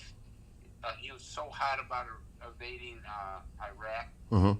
You know, he was blowing the shit out of Iran, and he kept saying, "Oh, there's nuclear weapons." The WMDs, yeah. WMDs, and there was a CIA agent who, and her husband, who was a diplomat, who said, "There's nothing there." And they were trying to make a case that yellow cake uranium was being shipped from Africa to Iraq, and they said, no, we went to investigate it, it's not there. But they wanted that war with Iraq so bad. Yeah. They suppressed that information. But look what they literally destroyed these people's lives that wrote against them. Right. Because it went against their agenda-driven narrative. It did. Yeah. So, yes, they went, and that's the thing that happens here now. The attack of the messenger. That's definitely, and there's a lot involved with this. There's ego. I mean, there's all kinds of things. But to me, anyone who's pursuing the truth, regardless who it is, I don't care who it is. I mean, at least they're doing a service to try to bring the truth forward. There are people, you may not agree with them on a personal sense, a political sense, their opinions, personal, that's their business. But they're all trying, to bring out the truth, get to the whistleblowers, get this out there. They're doing their part. Meanwhile, you have others who sit on the sidelines and just criticize everything and everyone out there for doing what they're doing. If that was the case, why don't you get up and do it too? Do your part in a positive role instead of participating and being part of the negative. Because that just creates more drama. That to me, it's like a soap opera. It's so stupid. It's a waste of time. It's foolish. It is, but this is how the government works. When they have somebody go against their narrative, they destroy it. Or they get minions to help that process. Yeah.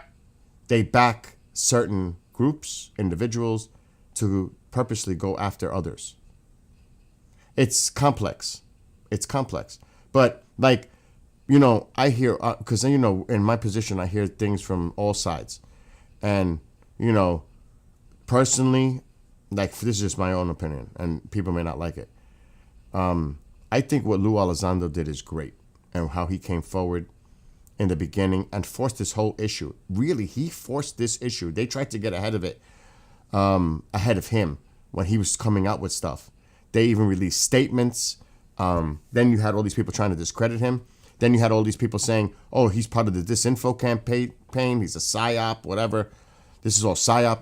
Look, you can question all that stuff. I get it. But my gosh, give the guy credit for coming forward and putting this spotlight on all this. He, Mellon, some of the others, they got this out there. And now Congress is looking at it and taking it serious. So, you know what I mean? If it's not for these individuals, a lot of this would not even be going on right now. Yeah. And it's just like, stop it. What do you have personally against the man or any of them? What is it? Do you have evidence contrary to what they're saying?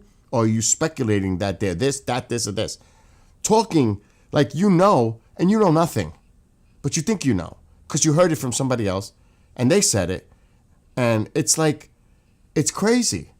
And that's why I said, even in something like this, I need evidence. You show me that this person's not credible or is doing this, because unless I see that, I'm going based on what this person's coming forward and testifying under oath in a hearing. I don't see anybody else doing that, because that's perjury. They can be held for contempt. They're under oath at a hearing. That says a lot to me. It may not be worth nothing to anybody else. Oh, they simply could be lying. That's the thing that's frustrating too, Chris. Everybody has an answer to everything, though the answer is such stupidity, it makes my head spin. It gives me like a headache. You know? Oh, it gives me a headache too. I mean, okay, so let's just say, like, okay, I know stuff that's going on, and I decide to be a whistleblower, but I am part of this group that on the side. This is my work, looking into the field of UAPs. So Right. I have a personal interest in this, but I also want to get out the proof to the people because I have knowledge of stuff that needs to be known. Now, people are going to say, well, he has an agenda because he has a private company, a group that is doing the research. He's doing this for his own personal gain. This has nothing to do with the truth getting out to the public, but it's about money putting in my funding from my company. And they're going to go after them. And that's what people are going to focus on. Not the information that they said, but what's your personal gain out of this? That's what they're going to focus on. Well, Is- that's because you know why? There's been people who've come up with cockamamie stories for personal gains. So I mean, it's put out there. You know what I mean? Yeah. You've got guys in this field who are trying to do the right thing. Lou Yes. Elizondo is one of them. Yes, I agree with you. I think Lou Elizondo is one of those people that's trying to do the right thing. Right. And he's met with so much opposition that, you know, because whether or not you think it's false, it still implants the idea, well, maybe this guy is not what he, you know, it always puts a sense of doubt. Always. For anyone, you question. That's human nature. You're going to always come to that as a person and say, is what this person is really saying is true? But then it used to be, well, if so, then this is incredible. You know, but there is no and if so now. It's like just a doubt. It's just a doubt. It is. And they're so good at putting that doubt into people's, you know, mind. Yep. And the discredit campaign, like they did to Grush, Right. right away, coming out with information regarding his personal past to try to make him look bad. Yeah, they got into his medical files. Yes. I mean, you're not supposed to be able to get into anybody's medical files. And you have to wonder who leaked that out and for what purpose, to make the guy look bad. Of course. Of course. I mean, He was touching feathers that they didn't want him to get too close to. the one thing about these hearings is that they vet these people before they come in front of Congress. Yep. 'Cause they want, you know, they're all interviewed. These guys know what they're going to say before they say it in front of the public. Not only that, it's not like they just appear in a hearing without being behind closed doors and Right. meeting with congressional members before they go out there. Because, like you said, they have to prepare. They have their questions prepared with their aides and staff. They know, but they're going to target specific questions to the person that's appearing at the hearing, because that's exactly what they want to be exposed during the hearing. So it is planned out. People say, oh, this was planned. Of course, it has to be organized.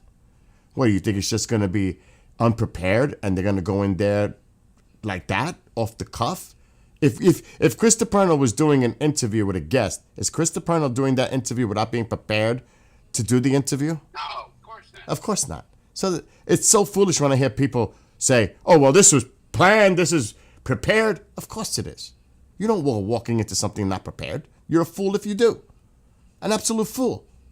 Right, and that's why that they know, like it says, when these guys ask questions and they get emotional with the answers, that's all theatrics. That's all, you know, for show, because they know what the answers are before that. They're Correct. not gonna ask a question without knowing what the answer is.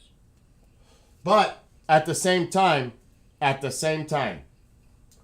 if you were talking to me and I know what you're going to tell me and you're going to ask me, but it still has to do with something that it really was emotional for me.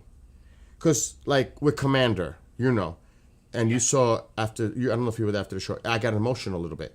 I already know what's going on, but yet I got emotional because that's natural. It's you know what I mean. So some of it is genuine because they're stirring up things that happened in their lives, and just it's like a PTSD moment. It's like this is something that significantly affected them in their past, and it triggers that emotion. It's normal that I understand what you're saying, that sometimes it could be like a staged emotional response, but there's also the times when people are really truly emotional about what's going on, being asked the question, because it's all these memories are flashing back, and it brings a lot of those emotions associated with back too. Sure, but I mean, these hearings, they're just for the public, showing of the public, look what we're doing. They have staff that vets everything that Grush is going to say or about his history and everything.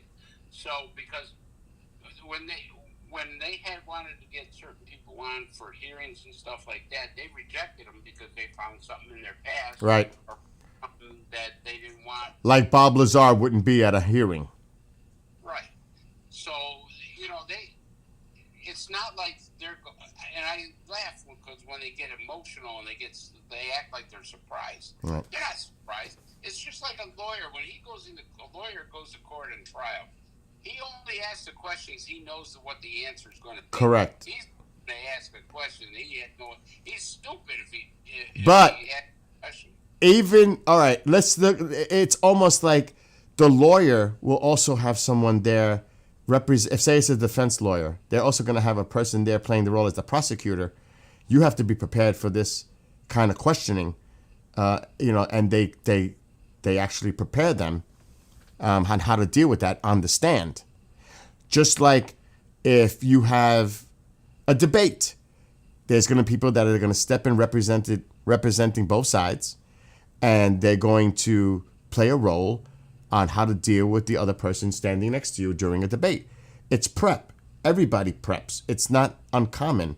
It's common that people prepare when they get in, when they're going to be doing something on that level. But still, I mean, my gosh, Chris, give me a break. I mean, of course it's protocol, to be prepared and the information. But it also tells you, like you said at the beginning, they've been vetted. They wouldn't be there if they weren't. They definitely met with them behind closed doors. They know who they're bringing forward, and they know this months ahead. This is not just rolled out quick. This is prepped. This is prepared, well prepared. And it's for the public consumption. But what it really comes down to is, what does this mean? This is for fiscal budget 2026. We need more funding to address the threat to our national security regarding UAPs, because they do pose a national security threat, and we need the money to look into this further and how to deal with it, how to counter it. Oh, God, yeah. It's always about the money, because then these congressional members got to go back to their constituents and explain why we need to add billions of dollars to the budget to address this. They need public support. That's what this is about. And it's always about the money. Always about the money. Always. That's what it really comes down to, because it's not just necessarily about disclosure. It's because they're not going to say it's UFOs, aliens, this, that. They're going to say some type of an unknown threat, and they're going to refer to it as adversarial, meaning it could be China, Russia, North Korea, Iran, whoever. That's what they're going to use, and it's a national security coming from them. They have some breakthrough technology that we're not aware of, so we need to look into this, and we need the funding to counter it. So that's their angle. They're never, ever, even though you hear the questions from some people, and I'm like, wow, they actually asked them the ET question. No, we have no evidence this is related to extraterrestrials and blah, blah, blah, blah, blah. But because they don't, that's woo-woo. That's the woo-woo topic. That's the fringe. They don't want to go to that. But they will say, we are dealing with something that is unknown, aerial phenomenon or anomalous phenomenon, and we need to figure out what the heck we're dealing with here. You know, that's what it comes down to. That's the angle from the government, at least. Yeah, that makes sense. You know, so it makes sense. And if it is a national security threat, you know, so in that instance, I get it.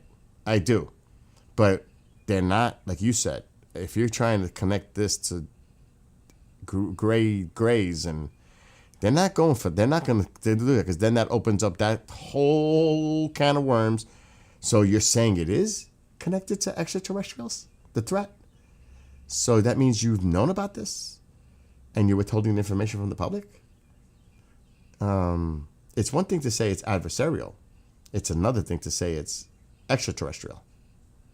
Well, that's why a lot of people don't want it to come out, because they're going to go, well, how do we answer all these questions? Now we've been lying for all these years.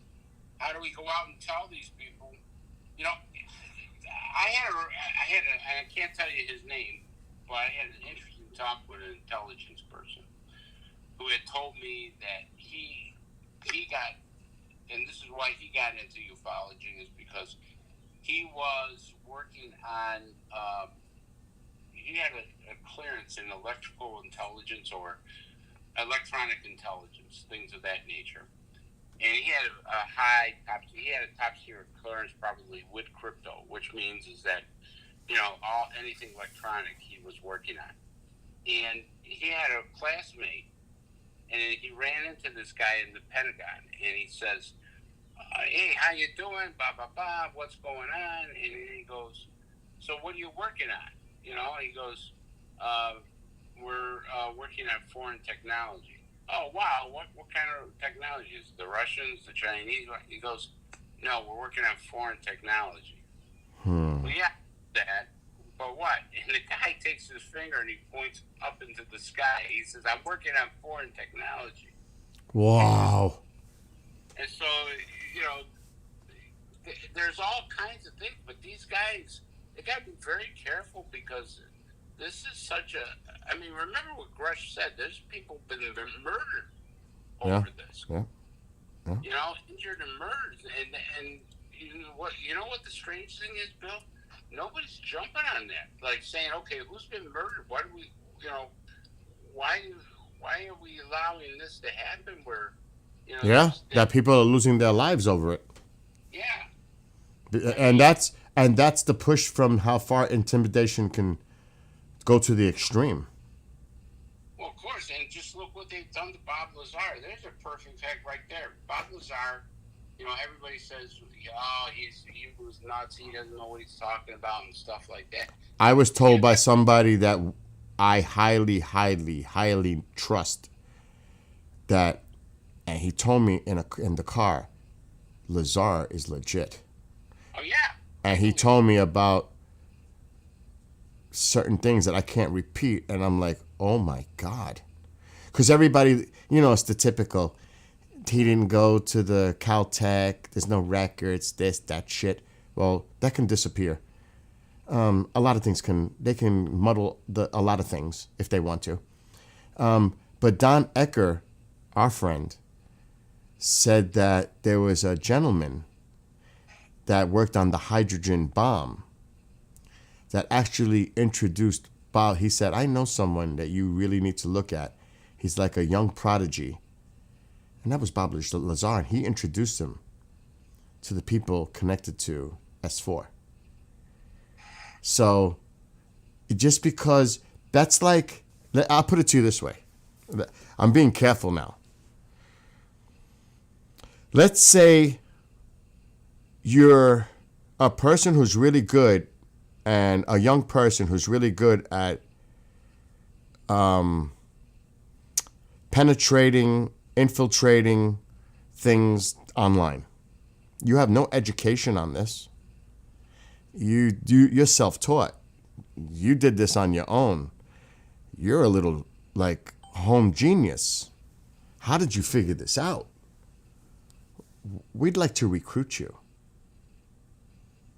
Oh, they do it all the time. Exactly. So what makes Bob Lazar, if you look at Bob Lazar's history growing up and the things that he was making when he was a kid, and looking at things from a different perspective, you're telling me that I wouldn't want somebody like that, a prodigy, and what's going on in his mind. I'd like to see what his angle would be, or her angle, working on a specific project, because maybe they come up with a different concept that we're not thinking of right now. They're gonna think outside the box. What's wrong with that? Oh, they just because like me, did I go to school to do engineering work and become the producer I am? No. This is all self-taught and how people taught me. I learned this. I didn't go to school for this. So does that make it less valuable? Because I didn't go to a formal education, like a formal education to get all this bullshit. So what would make somebody that's really intelligent, that you know that there's something there and you don't want to tap into that as a resource? You know what they do though with people like that, and this I know because I've seen it. If somebody's really good at something, let's say a hacker.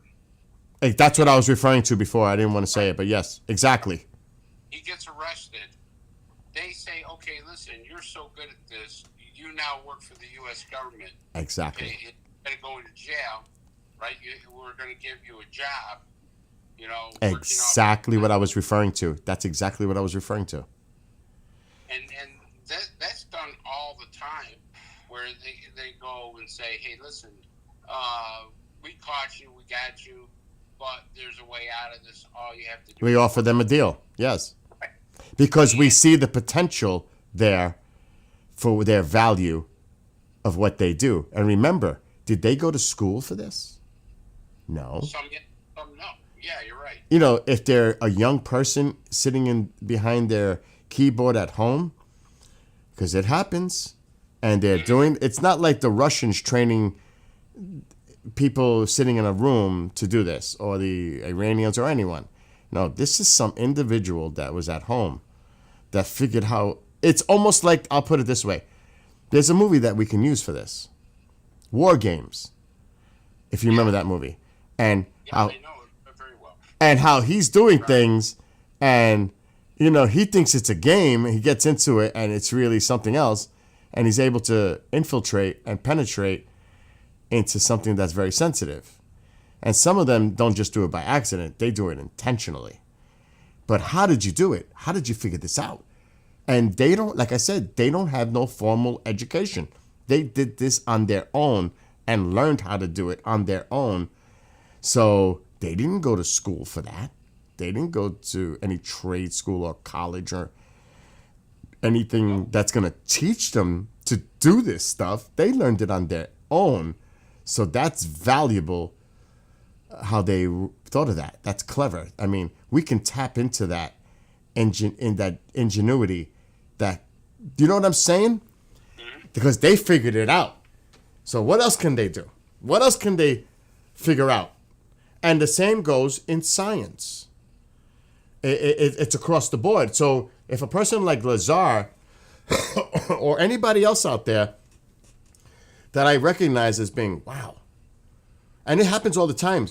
If it's a science project at a school and this person creates a science project that has the potential to be patented, they're going to grab that. They're going to grab it and they're going to work on it. That idea, the concept, the patent, they're going to gobble it up. The same goes like if I see a young person that is just like brilliant in school, well, you know what? We might have to approach that person to work for us in a certain position. Let's offer them something. Let's get them before anybody else gets them. They do that all the time. All the time. So it goes across the board. So as far as like a Lazar, I don't care if he didn't go to Caltech or not. That's not what's important here. What's important is his conceptual, outside the box thinking of what he was doing and like building things. What if you want somebody who's good at building things outside the box, looking at something we've been trying to figure out for a long time and we can't solve it? Maybe he can solve that one piece that gets it broken, that we're stuck, to get it moving forward. It could just be for one simple thing. and we want to get this person's insight to see what they think, thinking outside the box to look at because that can happen. Everybody's looking at it a certain way, but they miss something. They're just not getting it. There's something, and they're frustrated. And no one, scientists, they can't figure this out, but maybe this kid can. Oh God, yeah. These kids are getting smarter and Hey, smarter. hey, Gary. Saying hello to Gary. He's the host for Pop Culture Minefield, and he's the co-host with Don Ecker tonight for Dark Matters. He just popped up in chat. But you understand what I'm saying? Mm-hmm.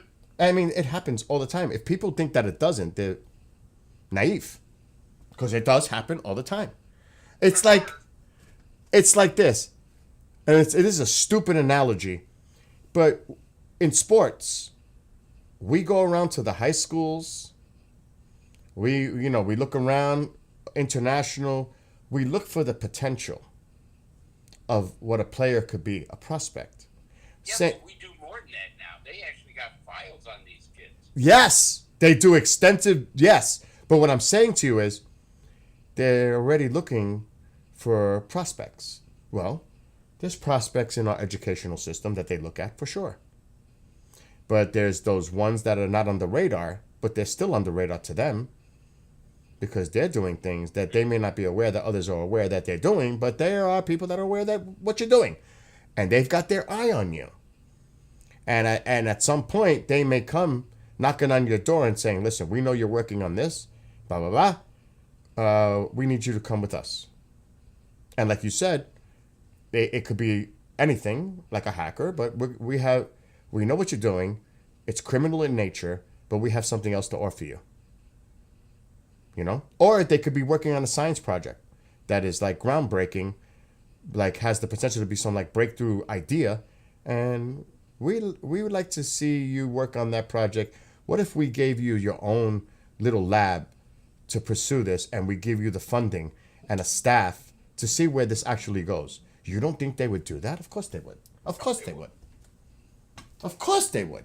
So who's to say Bob Lazar wasn't in that kind of a situation?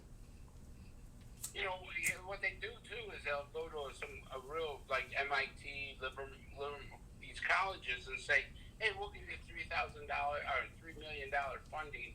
Take your brilliant students, as many as you can, and do tell them." Or The universities do that all the time now. They get grants and they work on programs. The universities do that all the time. right, and the government takes those programs. You don't think that they don't give this money out and they don't want something for it? Exactly. I mean, Of course. You got to be stupid to And- think that you're not going to do it. Intellectual property. Yeah, there's a fine clause that says we own that property. Yep. Oh, for sure. Anything that, if the government's paying for it, if it's a grant, they own it. You're doing the research. They're going to own it. They're going to take that and say, are you kidding? We funded you. This is ours. You're the one that worked on this project. We gave you the funding, but ultimately, this is proprietary property of the United States government. Yeah, you every once in a while you'll hear a story about a guy who invents something that's really useful and everything, and he doesn't get any extra money or doesn't get any royalties from it because you did this work for the United States government. It's owned by the government. Read the fine print in your contract.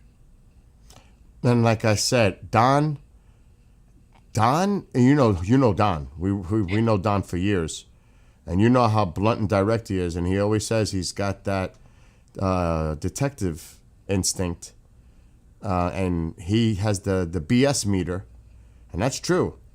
And he told me he's got a lot of stuff that I tell him, Don, go to the garage and dig out some of that stuff out of your garage, because he's got it. He's got recordings when he interviewed Bob Lazar, when he went to his house. I really would like Don that when he has time, to go and dig some of that out, and let's do a show on this, because It would be a great show. it would, because a lot of people never heard of this. actually hearing his interview, because he went there with Rich Saraday, a friend that passed away a few years ago. He was such a great guy. Oh my God. Because I've known Don now for 8 years, working with him. And he's got, like, you're getting one, I'm getting one, Commander's getting one, and Dan's getting one. The autographed UFO magazine by Don and Vicky. Wow. That's why he asked for the mailing addresses. You saw that email, right? Yeah. Okay. No, I didn't. What? I didn't see it. Go check your email. I sent it out like last week. I will. Or text your mailing address to Don Ecker. Gotcha.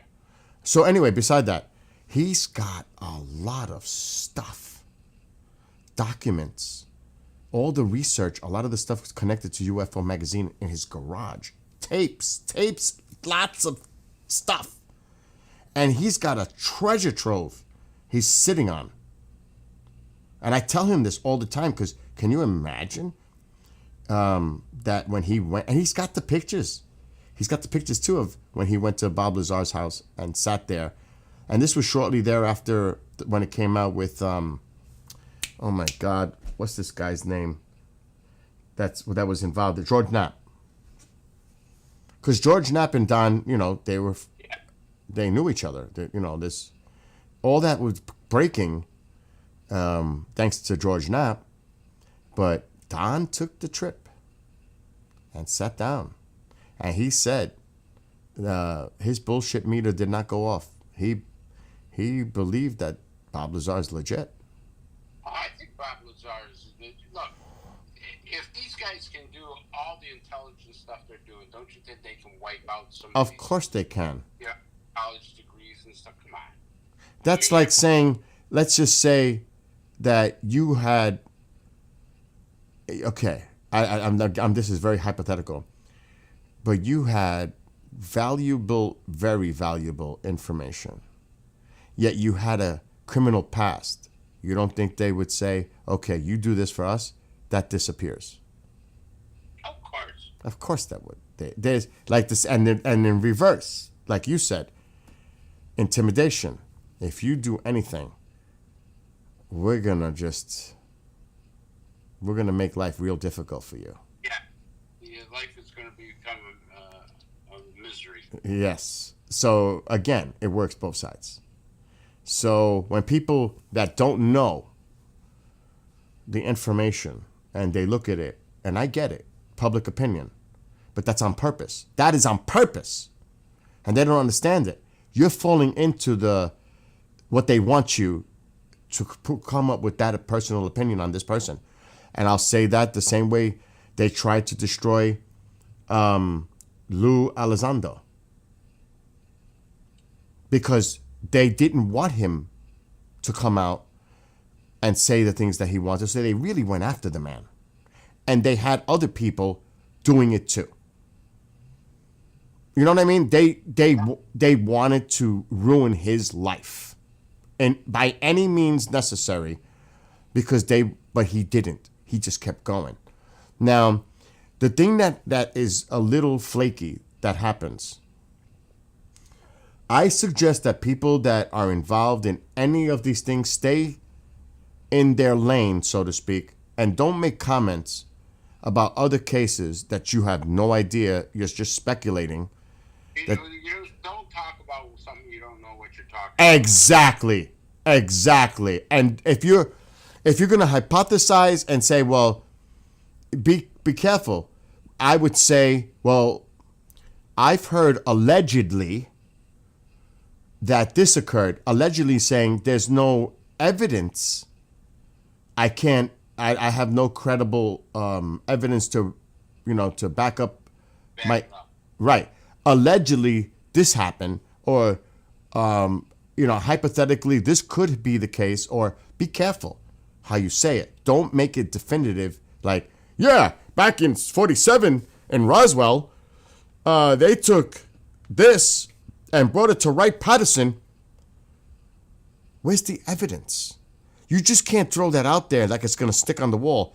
Stick to what you know. Stick to what you have access to. Don't go put yourself out there because people are going to jump all over you then. You lose your credibility. You lose your credibility. Exactly.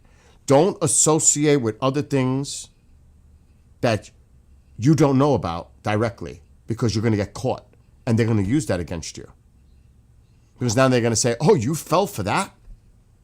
Here you are telling us about what happened and now we're supposed to believe you after you supported that, which proved to be BS. Look at Doherty. Doty. Yeah, he nothing but a big misinformation campaign. He made some guy commit suicide. So how far would they go? Yeah. And like I said, I would say stick to your lane. Now, that doesn't mean that you don't have an opinion. Do you believe that there's the possibility of extraterrestrial life out there? And I would say, based on all the things that I've seen or spoken to, I would not doubt or there. I think it is possible that we're dealing with something. I'm not going to say definitively, yes, there are extraterrestrials.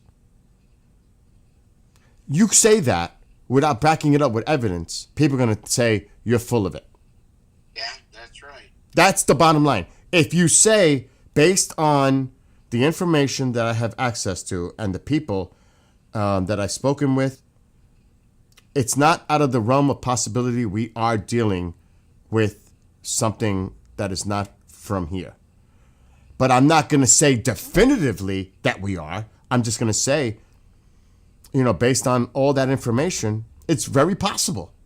Very possible does not mean it is truth. It's fact. Very possible means it's a high probability that it could be happening, but it doesn't mean that it is. So when people say things, they have to use their wording, their phrasing very carefully because they're going to hold you up to it. And they're going to take your statement and take it out of context too and say that you said this and that's all they're going to focus on. So they got to be careful. And that's my advice to them. Yeah, because they'll manipulate your comments. Definitely. They'll take it out of context and that's all. Everything else you ever said will now disappear because that's going to be the main focus of attacking and destroying the person. Yep. That's it. Everything else that they said it does not matter because you hung on that one thing and because you did and you stepped outside your box, out of your lane and started speculating and backing other things that is BS. Now you're done. You're done. Yeah. Because you supported something that is inaccurate. So they have to be very careful with that. Staines. I know John. That's Father John. He says, I've tried almost beg to help Don create an online Ecker Institute to preserve all his documents, old shows, or even arrange to donate them to a reputable UFO library. Well, I know the reputable UFO library we would love to take it. And if Don wants to do something like that, I know who to talk to. And that would be David Mahler, because he's got this whole collection on a facility now. It's huge. You got to see what Mahler's doing in New Mexico. It's Toby was there, and Dave and I. He's invited me to his home to look at it before it was moved. He is a really awesome person, David Mahler. He is awesome. He's a great guy. And next time I go out west, I'm going there. I've got to visit this place. But anyway, he says, I'd hate to see all those records to go to the way of the APRA records or Dr. McDonald records to the University of Arizona. There's been too much has been lost to time.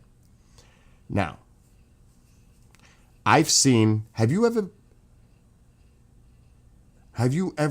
gone to the Roswell Museum in New Mexico? No, I haven't. I've never been down there. Dude, Don Schmidt gave us a private tour of it. Oh, wow. It's off to the side of the museum itself. The museum is awesome. It's cool, the displays they have. There's a lot of really interesting documents in that, paper news clippings, references. There's a lot of cool stuff in that. The documents archives in the museum itself. And that's just one small little thing. But there are places like that. Like, I'm not going to get into it because I know you can't. You know MUFON has stuff. Of course. And I think, I'm not going to say nothing because it's not my place, but I think people are going to find the symposium this year very interesting. Yeah, Gary Nolan's going to be there. But you know what else I'm referring to Yeah. that we can't talk about. But Right. that is going to be really interesting. Really interesting. And you worked on it personally. Mm-hmm. You know what I'm referring to. I know what you're referring And to. that, The see, stuff that I saw was blowing my mind. And the stuff that other people saw that I didn't see of the same thing. You know, and MUFON, what they did was compartmentalize everything. So I would only get certain things. Another person would get certain things. So nobody, once again, and they were smart to do this, nobody has the entire story. and I'm going to say something here that I would normally never do. And it has nothing to do with what Chris is we're talking about right now. But, and he's going to tell you, when I was in Roswell 2 years ago, and I'm not going to get into what it was, someone came to me and freaked me out, approached me, and said they had information about something. And it set off major alarm bells. Oh, God, yeah. Chris knows. So I called a few people. People that I said to myself, need to know the information that I was just told.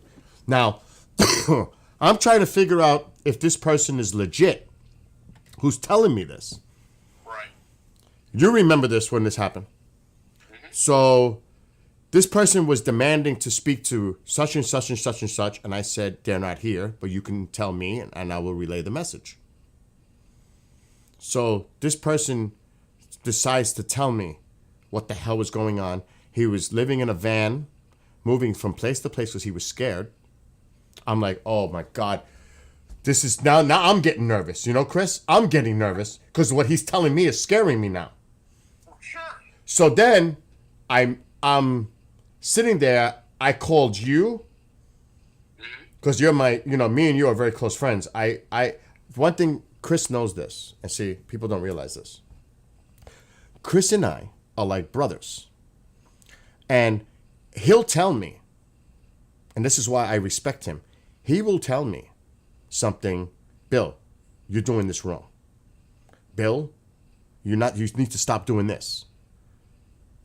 He tells me, and I listen. I go to him for advice. He's like my consigliere, whatever they say that in Italian. We're very close, and right? Consigliere or whatever it is. Yeah. But I can talk to him. I can talk to Don. I can talk to Commander. There are certain people that I can talk to, and I mean on a personal level, and trust them completely because they're trustworthy people. So I call him, and then I call a few others, and I'm freaking out. And Chris, you know how I was like nervous. So this is what happens. And this is a true story. That's why he's here. I could say it. That morning, the next morning, I leave Roswell. I'm flying back to New York. And that's when I got really scared because after that had happened, Chris, I'm the second person on the TSA line, and it's a small little airport, the Roswell airport. It's not like there's a lot of people. The freaking alarms went off for the TSA, lights, and I'm like, they said to me, sir, go to the side. We have to check your bag and your personal belongings. I'm like, oh shit, what's going on? We need your phone. What the hell do they need my phone for? They took my phone. Chris, they took my phone. They made me open up all my shit. I was scared. I was like, what the hell is going on? Now, they say it's normal that they pick random people. I'm the second person online, and the thing goes off right in the first thing in the morning. This is the first flight leaving Roswell. Second person online. All these lights go off on me. That quick? random, that quick, early in the morning, second person online, the damn thing goes nuts. I'm like, this is a little too weird for me.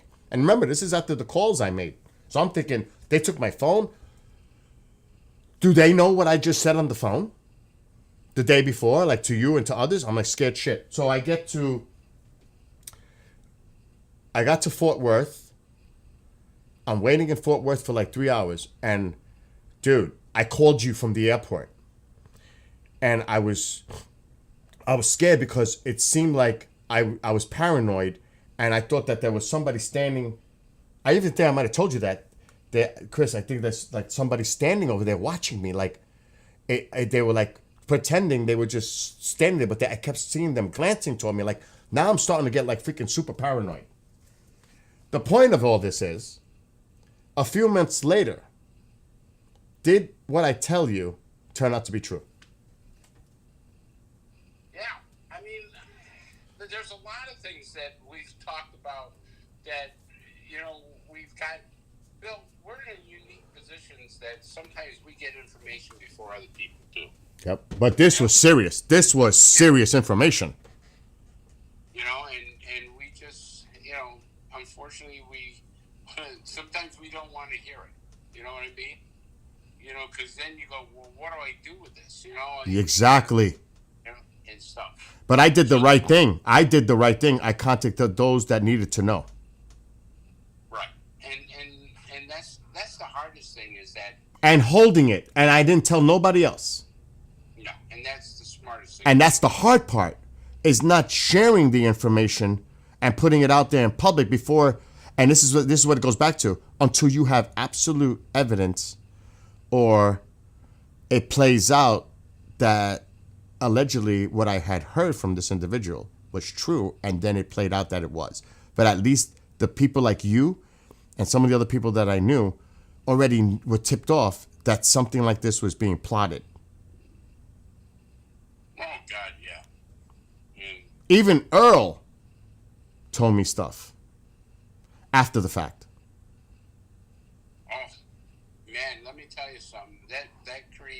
That was a big deal. It was a big deal, and we can't talk about this, but we'll leave it right there. But this was a big deal. Yeah, it was. And, and the thing is, when I'm calling, they're probably saying, Chris is probably saying, Bill, what the hell are you talking about? Like, is he losing his mind?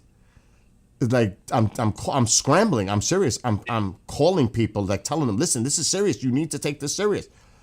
I'm emphasizing it. And they're probably saying, oh, Bill's just lost it. Until it comes true. And then you know what they say? Wow, Bill's credible. He was looking out for us. Oh, yeah. Oh, yeah. And like with Grush, we knew who Grush was. Oh, sure. Months before.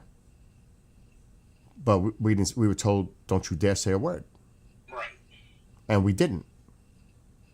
That's trust. Yeah. And if you screw that trust, lose that type of trust, you're done. You can't get it back. That's right. You're done. And all it takes is that one. That's a big one. That was a real big one. Yeah. And, I told people the hint.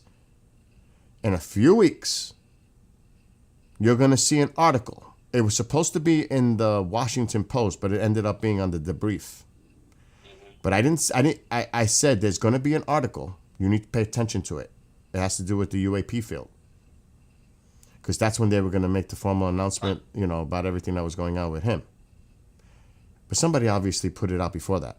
Somebody else knew, and they had started to put that information out, put out his name before it officially came out. I was like, wow, somebody did it. Wasn't me. That's all that matters to me. It wasn't me. But somebody did. So you got to be careful. Well, Billy, are you going to go racing now? Actually, I'm so exhausted from talking. How long have we been talking? Dude, 2 hours? Is that sick? 2 hours. That's crazy, bro. Crazy, man. Anyway, I'll see you. I don't know what's going on. We'll talk off air because I've got to call Michelle now. and ask her about this whole thing for Wednesday's show with the Rangers, because she just emailed me. So I'm gonna call her quick, and then I haven't had anything to eat. I had a blueberry muffin, a cup of coffee on, and my stomach is like twisted. So I'm gonna go make some lunch, and then rest because I do have shows tonight. All right, bro. You take care. All right, listen, my love to everyone. All right. Talk to you later. Bye. Bye. It's deep. This is why I was bringing this up with Amanda, and this goes with anyone that is involved in this. Anybody like that you hear about. Like, I'll use an example. As a producer, Ron Patton. This is an example. The people that he contacts, he does Clyde Lewis's show. He knows a lot of stuff. So does Clyde. So does I mean, you don't understand when they're in communication with all these people, the information that is not publicly known, but they know. I mean, I could say the same for Race Hobbs, sitting in that chair and the conversations he's had. Myself. Then you look at the host. Do not think that Jimmy Church knows his stuff. I mean, this goes without saying that some people may like or dislike the way a show is, or, the personalities, how they go about doing their shows. This has nothing to do with that. This has to do with their personal knowledge, being close to things, and the information they're privy to. Like, so, same goes with anybody that's out there that's well recognized, like a Richard Dolan, or some of these other names you hear. They're privy to information that nobody else knows. That goes without saying. And this happens to a lot of people out there. So sometimes the information is told from different sources, but they all know the information. Like, I know something that I can't repeat, and it all had to do, I'm not even going to say it because I'll get in trouble. But it's like, there were things that go on behind the scenes. Like when Grush was interviewed by Ross, it wasn't just Ross. It was Bryce. Bryce was an integral part in that too. I interviewed him. He's a great person. There's a lot of talk that goes on, like dislike, like.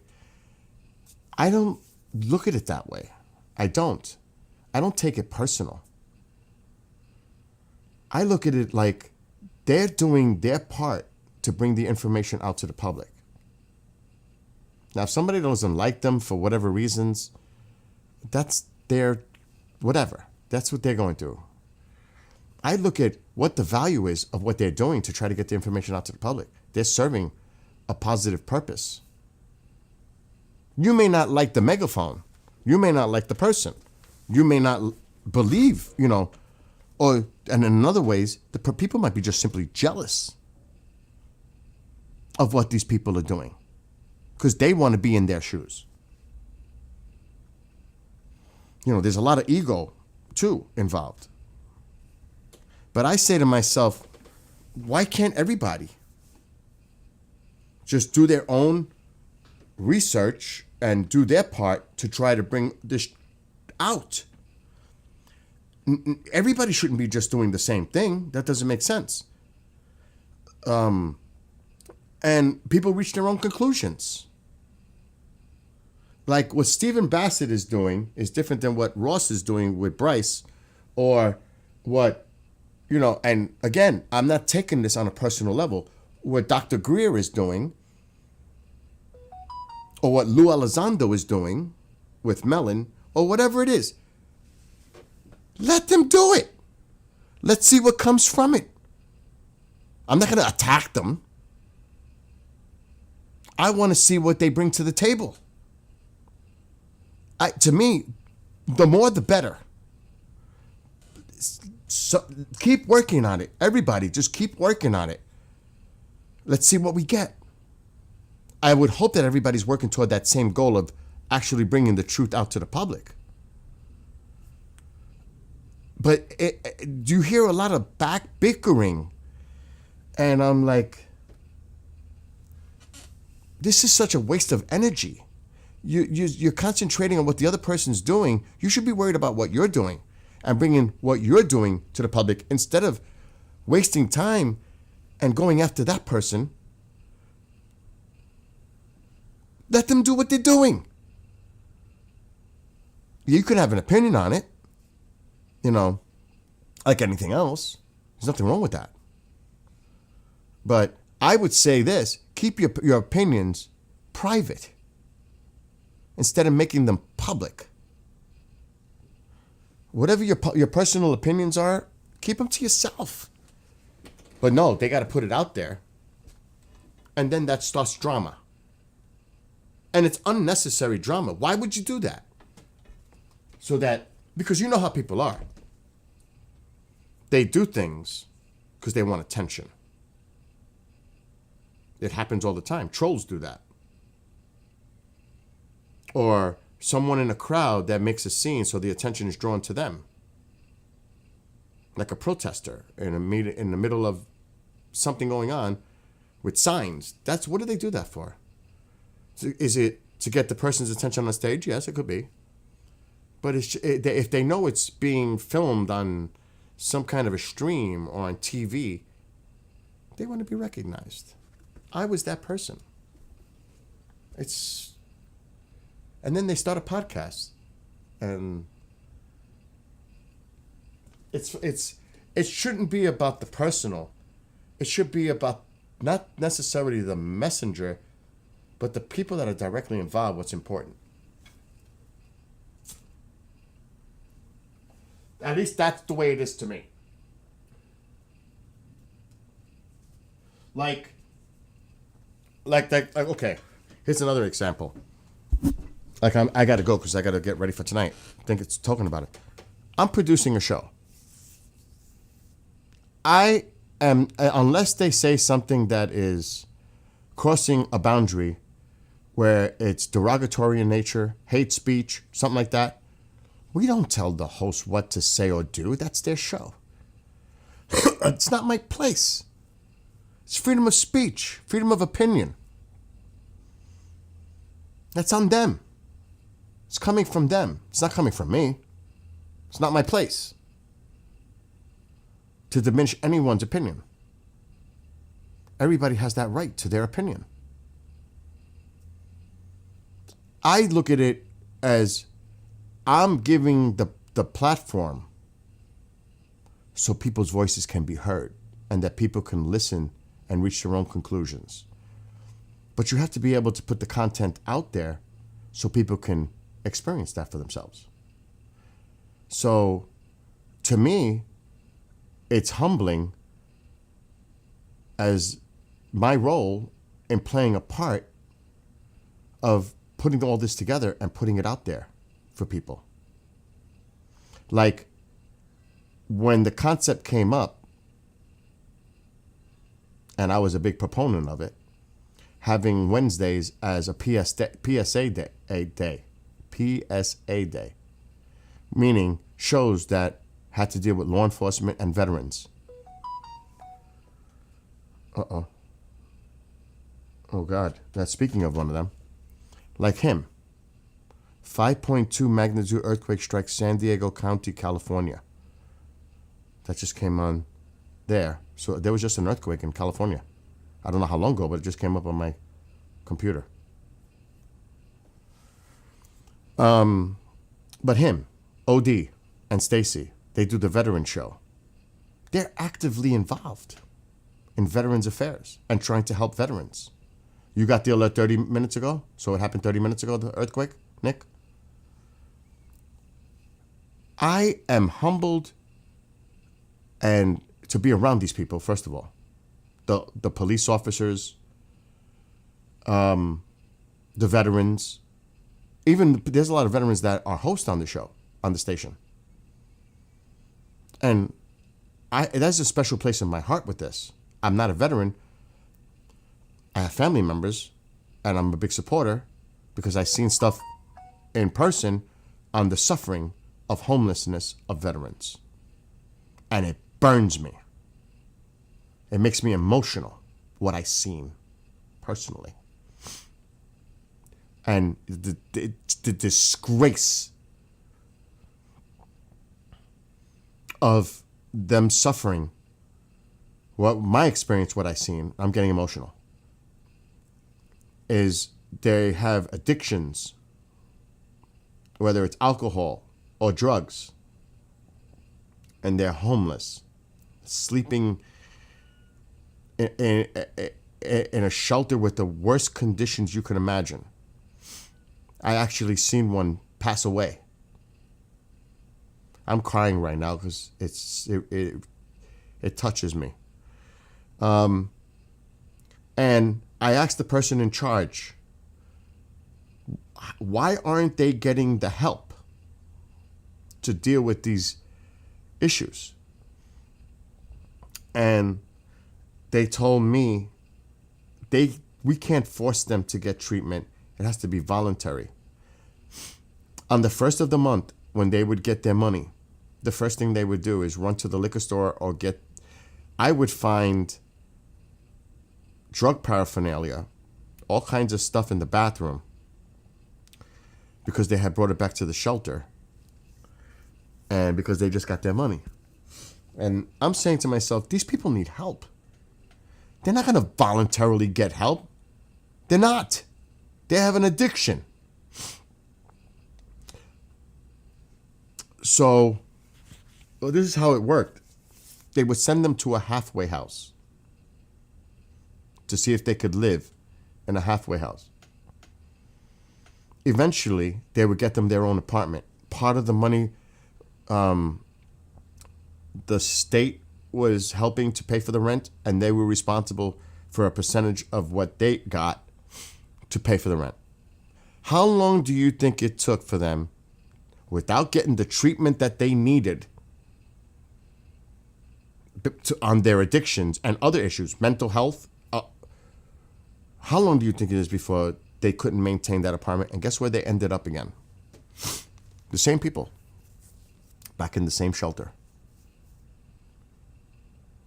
It is the most, this is years ago. This is like 20 years ago. I witnessed this. I don't know how it is now. It was a circle.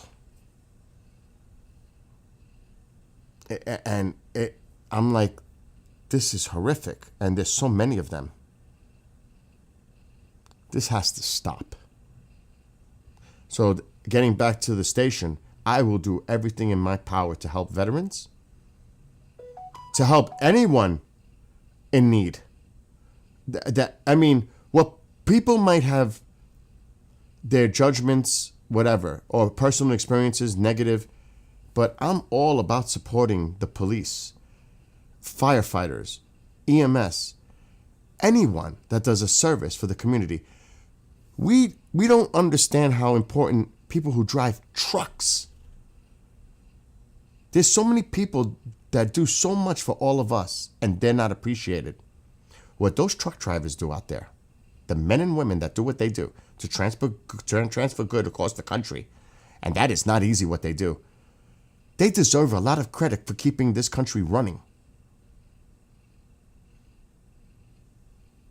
And this, I think about this in so many different ways. Even when I go to the store, to a cashier or a person that works in a store, thank you for helping me. I appreciate it. Or when I walk into Walmart and there's a police officer there, thank you for what you do. God bless you and your family. It's the right thing to do.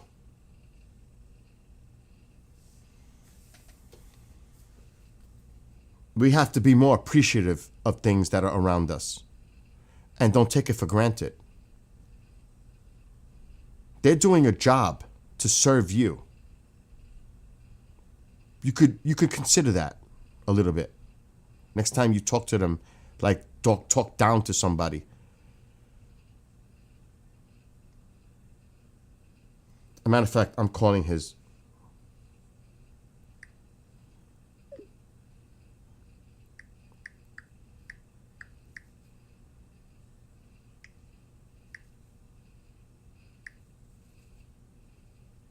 I'm gonna see if he wants to come in.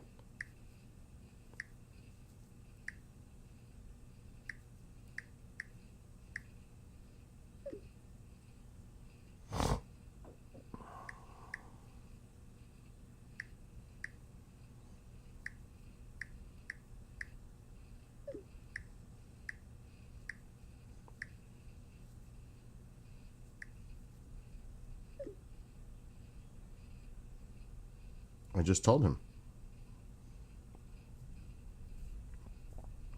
Okay. I'm going to see if I don't know if he's in class. He wants me to run a replay this week.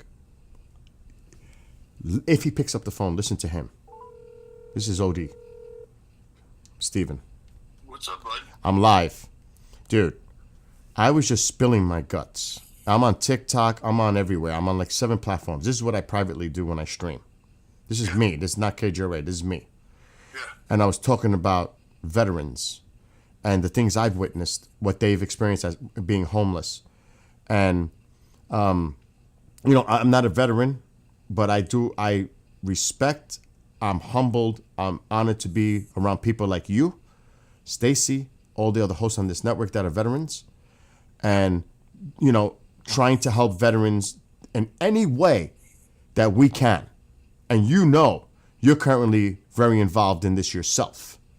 Yes, I am. And we both, on behalf of Stacy and myself, with Tripwire, I want to thank you for all of your support. You do an amazing job for us, and we couldn't do what we're doing without you and the broadcasting company, but specifically your attention to detail. So thank you. Well, I'm humbled and honored to know you and Stacy, like I said. But you She's guys, the better of the two of us. we joke about that off. We won't even go into that. But one thing about Steven, and it's Odie. That's what we call his nickname. Yes, my last name's O'Donnell. He is absolutely grounded, fair, direct, respectful, all the attributes of positive attributes that I could say about him. And Stacy's that they don't take BS. They're going to put it to you just the way it is. There's no, bull BSing. Not with these two. And not with a lot of them. No, there is some joking around. Oh, yeah, we There have is fun. Laughter, but there is also the times where there's tear jerkers too. Yeah. We've done a lot. She's phenomenal in all the different adventures that she's doing, or all the different platforms that she's trying to help the community and help veterans specifically. And we've seen and done a lot, and it's a passion of ours to keep moving forward with it. And we've talked about this off air, on the things that you've experienced, and that the job that you had, and I say job, but the role that you had in the military. It was a passion. Yeah, but I I was very passionate about that job. But dude, that is one scary job that you had, dealing with ordnance. Yeah, well, military bomb squads. It can, for the layman out there that doesn't understand it, yes, we're defusing military ordnance, we're defusing improvised explosive devices, we're removing explosive hazards from the battlefield to hopefully save lives, not just our own, and not just our own troops, but also civilians as well, because the terrorists, the jihadists, they don't care who gets caught in a crossfire, and that was their favorite way of initiating an attack on us, as an explosive ambush. Yep. With some type of device. So, I just. But let me ask you. But OD, let me ask you. Even if you're dressed up, you're inside that big, what would you call that? Green Michelin Man suit. Yeah, that. Yeah. Even with all that, did you ever feel fully protected knowing what you were dealing with? No way, right? Well, no. So, in all honesty, the suit. It's only going to keep you alive up to a certain amount of net explosive weight. Right. And then at that point, you know, if it exceeds that, you can get there's that injury area, you know, Yep. whether or not you survive that, and then, you know, if it's just too big and you know, you have a bad day and you perish,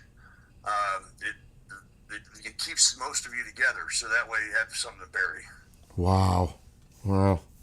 Now, So talk to me. I mean, because I know you. We have jokes. Are you in class today? no, I have you're hilarious. I have actually I paused my training because I'm still in litigation against the VA and being represented by a legal team, which is their program out of the law school at University of Illinois Circle campus in Chicago is free for veterans, but you can't approach them directly. You have to be referred. They've been representing me against the VA for the last 2 years. And I was just going to change my driver's license to Ohio so that way I could get my permit and then finish the last section of this schooling that I've been going through. Yeah. Vocational Remember, we're live. going Yeah, through. we're live. So just be mindful. Yeah, I am. So, I mean, it's, you know, it's CDL training. I've already done crane and heavy equipment, and the people at Great Lakes Truck Driving School are fantastic. So, what I can't do is just come directly to Ohio, because if I change my residency, then I lose 2 years of support from those attorneys and the Wow. movement forward. So I have to go back to Illinois. The big thing right now is the real IDs. Yep. And, you know, Illinois DMV is so bougie, they have to have appointments because they're so overworked. And, you know, I can't get an appointment to save my life because there's only a few places that do the permits. And it's a 3-test. I have to take 3 tests in order to get the permit for the CDL.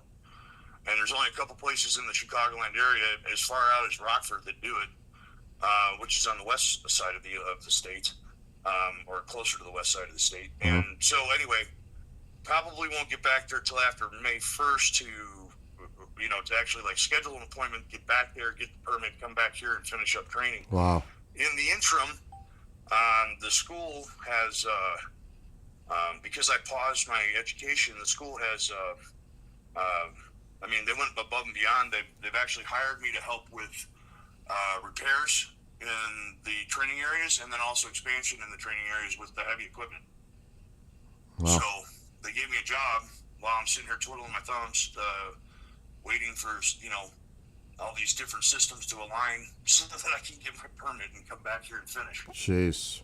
Yeah. Wow. So, you know, if I didn't have bad luck, I wouldn't have any luck at all. So, Yeah. you know, it's all good. That's funny. But dude, you also, and you are an integral part in helping the community as well. What you do for the veterans, and Stacy's you know what she does. She's very actively involved in the community as well with Veterans Affairs. But you also have Master Blaster. I do. I own a coffee company, Master Blaster Coffee Company. It's a Shopify e-commerce-based storefront. So it's masterblastercoffee.shop. So I have the coffee company, and that has, over the last 4 years, allowed me to sponsor and pay back to the EOD community, Explosive Ordnance Disposal community, which I belong to, for all military bomb squad people. It's allowed me to do that. It's allowed me to support charities, other events. It's going good. I'm just, you know, even with the economy the way it was last year at this time, I was just happy people are still buying coffee. So I do that. I'm big into the kind of, it's not associated with Mission 22, but it's similar to their mission in the sense of helping out, bring awareness to suicide rates in veterans and first responders. Been doing that. Today will be 156 days straight that I've been doing that. Yep. And then I have another social media page, Diffusing 22, where myself as a veteran representative, and then Todd Nunley he's a representative for the first responders. We try to provide positivity and resources and information so that people can feel if they need something, they can feel that they're not alone. We do the outreach that way. I'm a part of a Bible study group on Wednesday nights, which is it's military based, but everybody has the option to join us. It's FOB Truth, Fundamentals of Biblical Truth, and then I also join. There's a huge group on social media for retired Marines and active duty Marines. I think that group's like 147,000 strong, and we do Zoom calls on that just to check in with people and see how they're doing. That's awesome, dude. Yeah, and I throw in private groups. I throw my number out there, like on weekends at times, and I've been up all night, talking with somebody to keep them from. Wow. I've been up all night just keeping them focused and letting them get stuff off their chest. Mm-hmm. And it's Someone to talk to. Yeah, exactly, and that so they don't feel alone. And I always warn them. It's like this is non-clinical. I'm not providing you any type of either counseling or medical type of counseling at all, social or medical in any capacity. I'm just here as a brother that's seen and done it, and I'm here for you. And what would you like to talk about? That type of thing. Dude, you know how awesome you are. You're just Mr. Humble, but I'll say it. You are an awesome person. What you do, and like I said, it's a blessing and an honor to know you and work with you. And I saw what we're gonna do for this week, and we'll get together. Maybe during the weekend, we'll get together and we'll work on some things. You know what we got to do. Yeah, absolutely. But love you, and thank you for coming on for a few minutes. So, masterblaster.shop. Yeah, masterblastercoffee.shop. Oh, masterblastercoffee.shop. Yes. So this is Stephen O.D. O'Donnell. You can catch him and Stacy on the show, Stacy Boyer. The show airs on Wednesdays, 4 p.m. Eastern. It's a 1-hour show, 4 to 5 Eastern on KGRA. You can look up KGRA on Rumble, KGRA Digital Broadcasting on Facebook, at Global Radio Live on X. Also Stacy Boyer on Facebook. Yeah, it's on her page. We'll get that situated where it goes to mine too. Yeah, we're trying to get this out to as many outlets because this is a public service. Yeah, we both have public pages, and then it's Motivating You. What is that? Motivating You. It's on YouTube. If you look up Motivating You, but the motivate is there's an actual 8 in it, and it's a U instead of YOU. I don't know if you can pull it up from her email. No, it's anyway. he's right. It's MOTIV, the number 8, and the letter U. Yeah, and she's on YouTube. She has a channel there, Motivating You on YouTube, and we're hanging our episodes on there slowly but surely as well. So. All right, so I know what I got to do for Wednesday. Hit me up when you have free time toward the end of the week. Absolutely. I got to get set. Like I just got back from Virginia it was kind of like a team reunion. So. How'd that go? How'd it go? Yeah, really good. Good. Bunch of like 25 people showed up. 90 pounds of crawfish. The host Chuck, my brother. I call him a Yeti because he's bigger than I am, and he's from Louisiana, so they did a crawfish boil. Cool. And there was like 25 people, 90 pounds of crawfish. Yeah. Dude, if he's bigger than you, then I'm scared. For real. Oh my God. If he's bigger than you, he's like like you said, a Yeti. He's like a Sasquatch. Yeah, exactly. Yeah, oh my God. I worked with a lot of guys that are bigger than me. Oh. So that's all, it's all good. Some that were smaller. Yeah. And by the way, Todd Nunley's a badass too. Yes, he is. No doubt. So I think he's still down in Florida, but that's another one. I love him. Anyway, have a great one, and we'll talk. And text me. Sounds good. Take care. Later, bro. God bless everybody. Bye. Bye. And I can't say enough about these people. I just can't. All of them. All of them. And like I said, if you would have told me, because it's more than 10 now, if you would have told me 15 years ago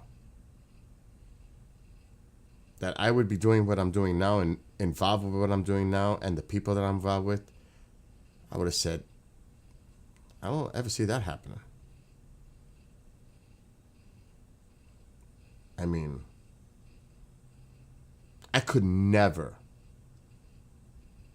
have imagined in my wildest dreams that I'd be in the place that I am now in my life. And I am so thankful to God, my mom, the people that help me every day,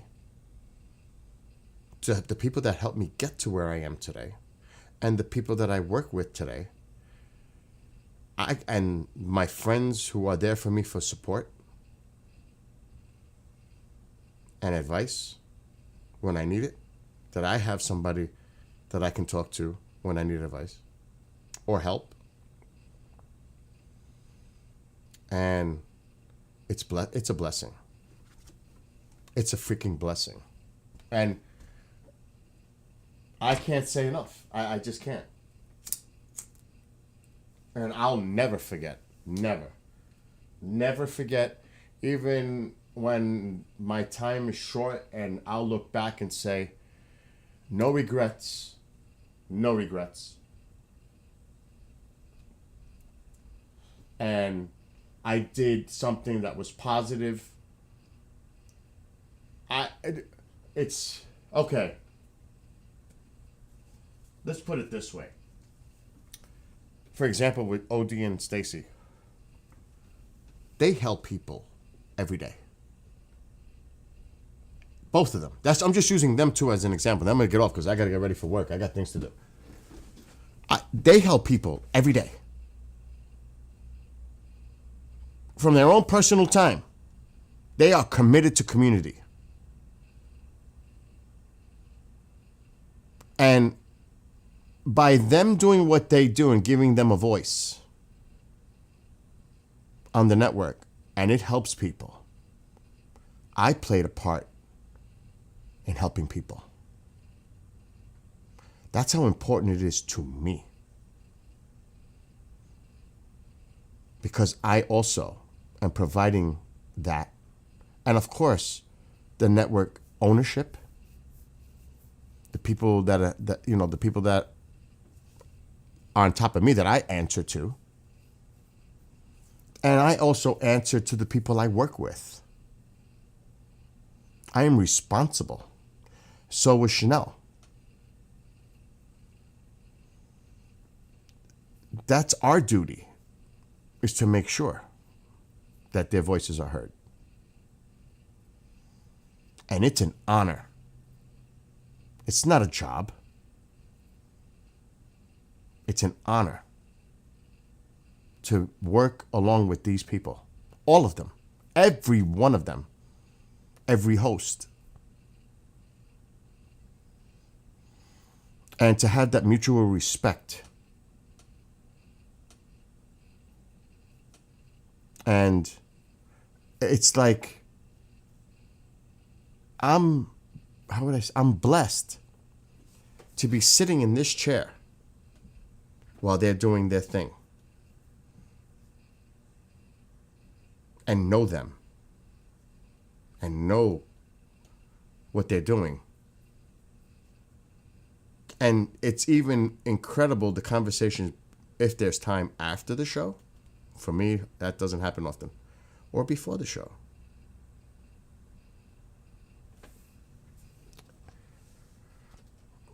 Every day is the new day for me. There's so much that happens in one 24-hour cycle that I can't remember what I did 7 days ago.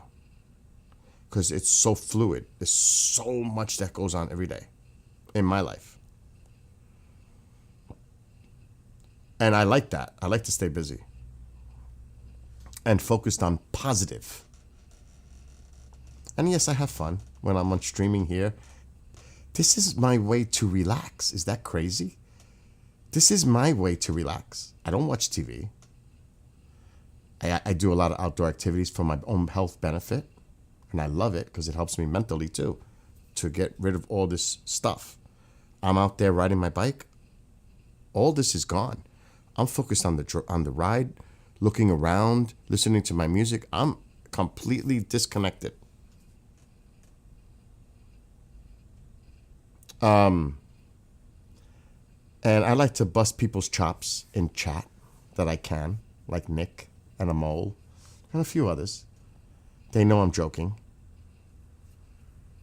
And then there's people that are in there too. Like I know Mike personally. I've met. He's a volunteer firefighter. I don't even want to get into what that man has gone through in the past. In 2001.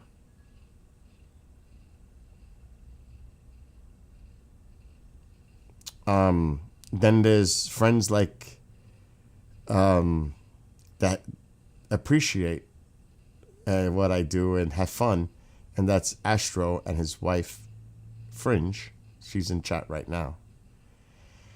This is a family thing that we have here. Some of us have known each other in chat for over a decade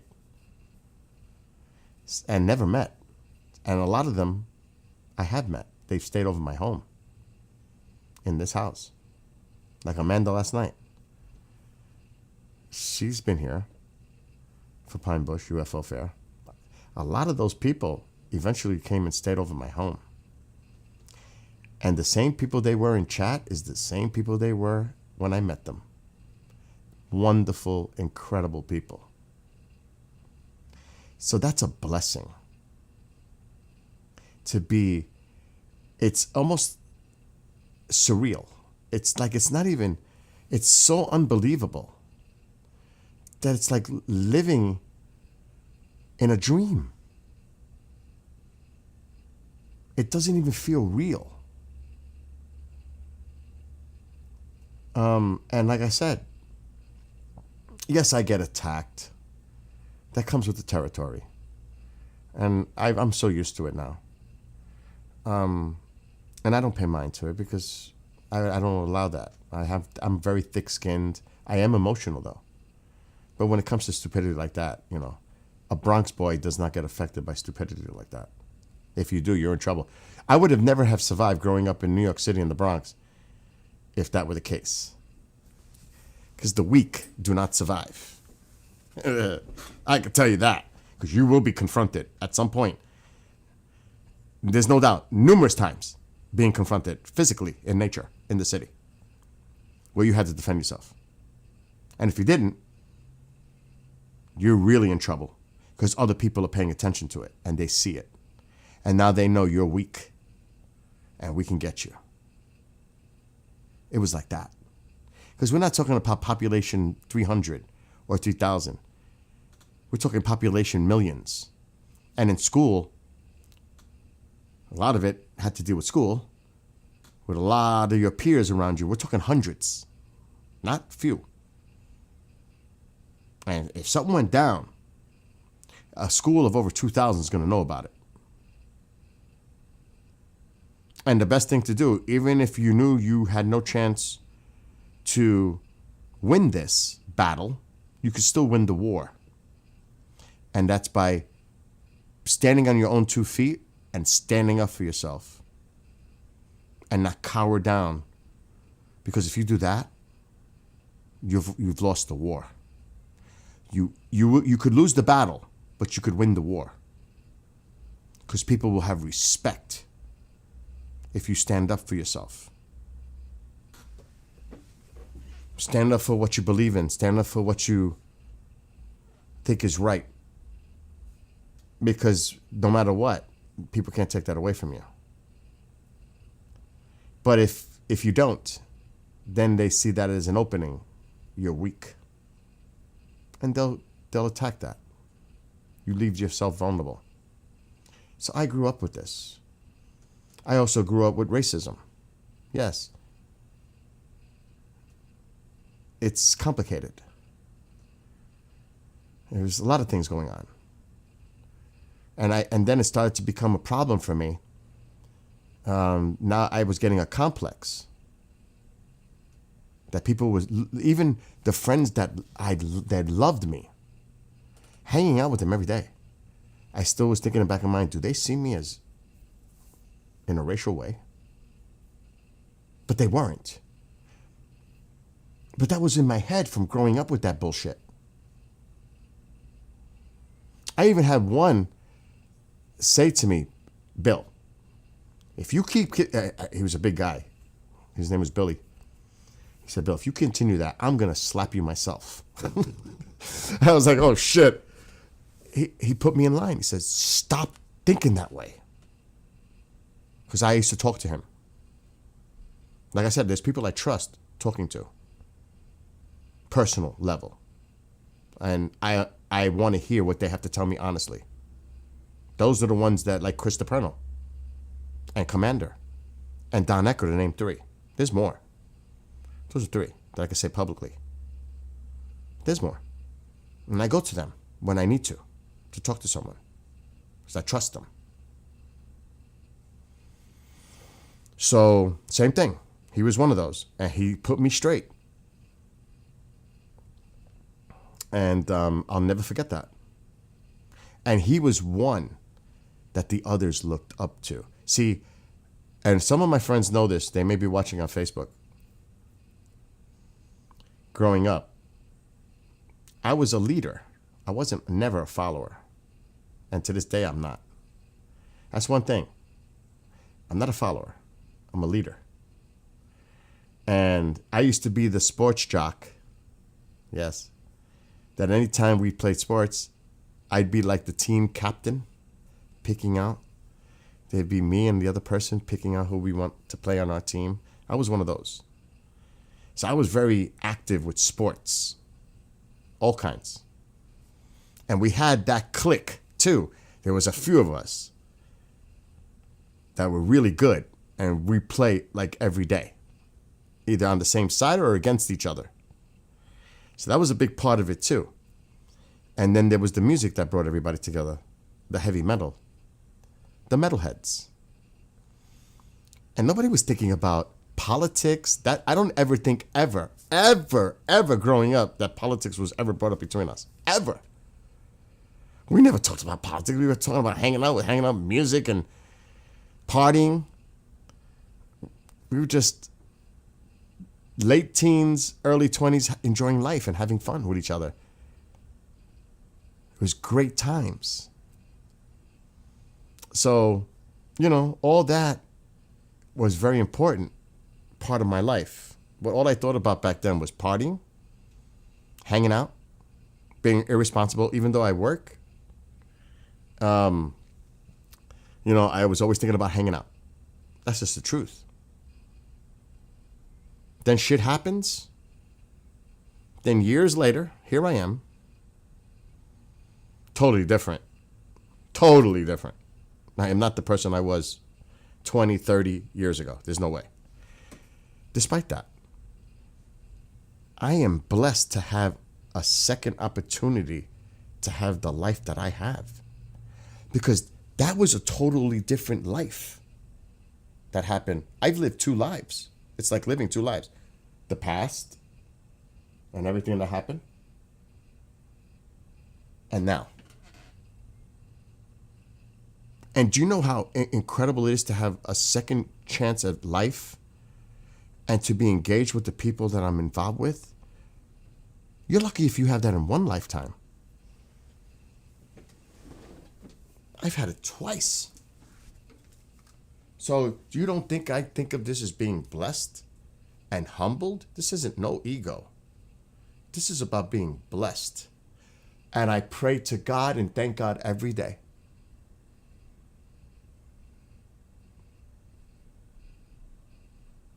And I'm not going to get emotional because I'm already getting there. So it's like that. It's real. It's pure. It's being human. Because let me tell you, people make mistakes. And people will hold you against those mistakes. They hold you under a flame. It doesn't matter.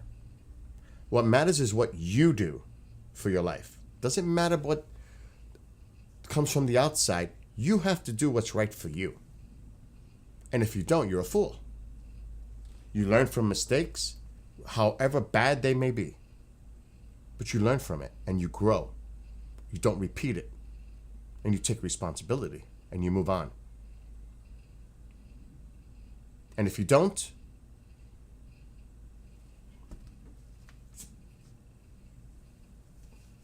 and that's how I reflect my life looking back.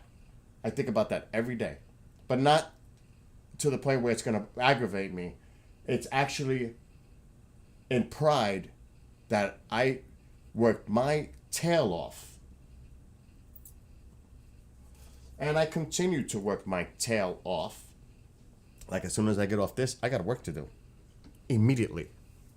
Because it's coming in as I'm talking. But I love it. And I wouldn't trade a thing. And I worked my tail off to be in the position that I'm in right now. It wasn't handed to me. I earned it. And when you earn something, you work hard for something, you appreciate it a lot more. Because now you're proud. That's your pride. You did it. Nobody did it for you. You did it. You worked for it. You earned it. That means a lot to your own self-esteem, your will, your confidence. You have no idea how good it feels for you as an individual when you can stand on your own 2 feet and climb out of a ditch that you created for yourself, but managed to claw and climb your way out of that deep hole you dug yourself just to get back to the top and then rebuild. It takes a lot of character. And I would advise that to anyone. Never give up. Don't listen to negative BS that comes your way from people that don't even know you. Be yourselves. Take control of yourself. Look in the mirror. If you're happy with who you see in that mirror, that's what matters. And the people that love you, that look up to you, and depend on you. Those are the people that are important. Your neighbors, your community, the people you work with. And the key word is respect. And love and compassion and caring and have a heart. Those are my cores.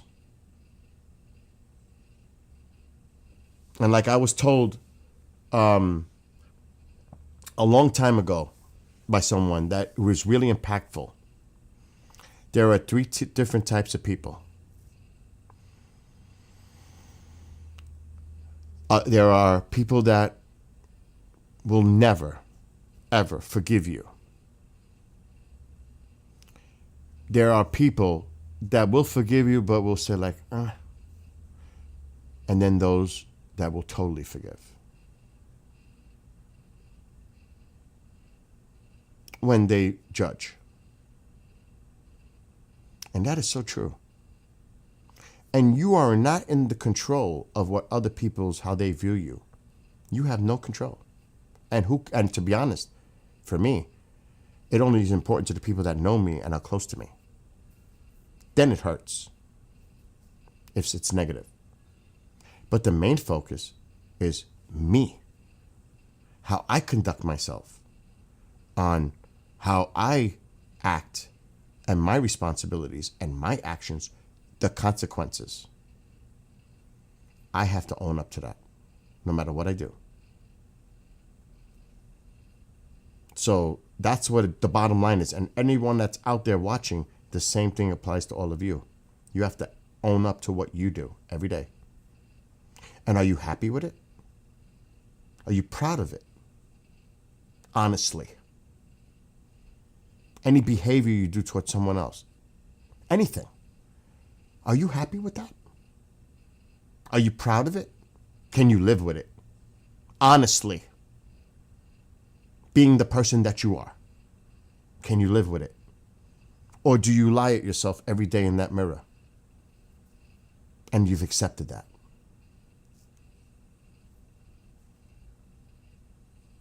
I'm not going to stand in front of the mirror and lie to myself. I'm way beyond that.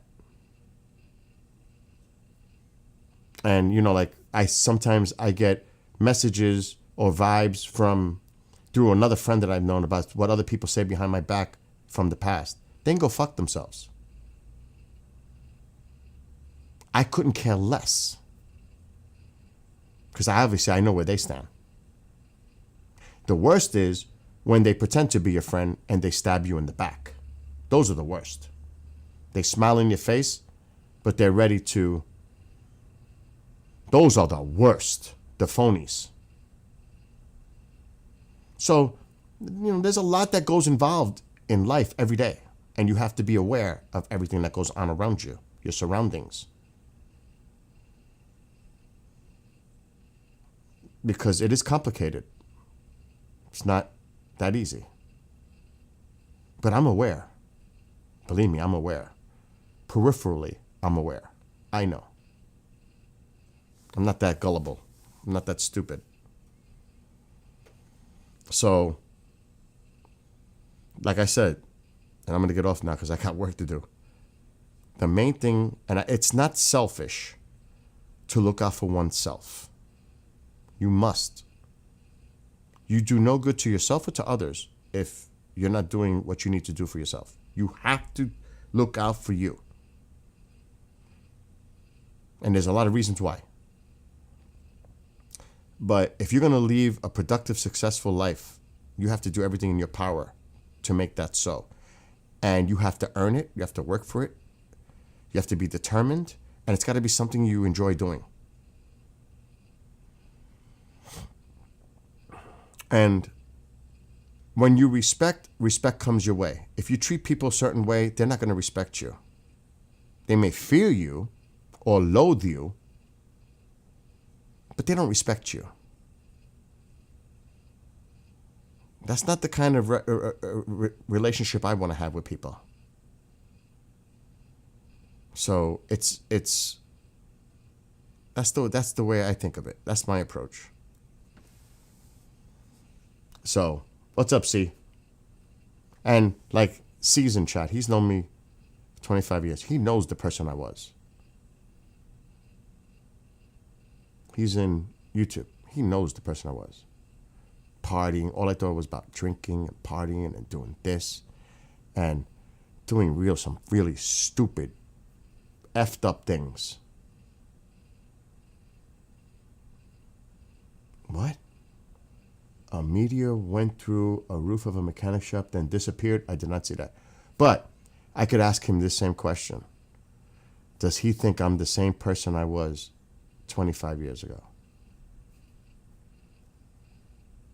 There's no way. There is no way I'm that person.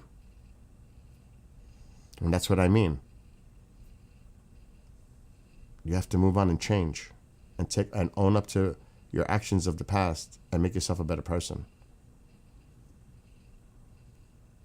And I did. It happened in New Jersey. Look it up. This is the person I'm referring to, see in chat. He's telling me about something happening in Jersey. He's hearing everything I say. He's just like not acknowledging about that question. He said, oh, you're definitely not the same person. So even he acknowledges that. And this is being honest. And if you can't be honest with yourself, that's even worse. Because now you're lying to yourself every day. So, well,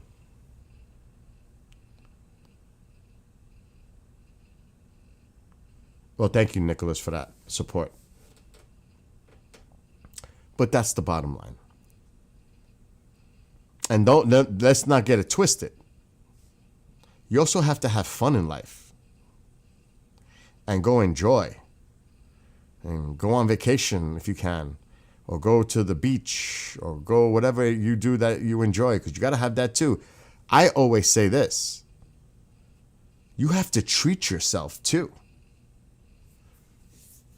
You have to enjoy. You got to treat yourself. I mean, there ain't no question about that. And that's not being selfish. You know, I want that. I'm buying that shit for me. I'm going to treat myself. Ain't nothing wrong with that. You only live once. You know, you do want to take care of the family or whatever.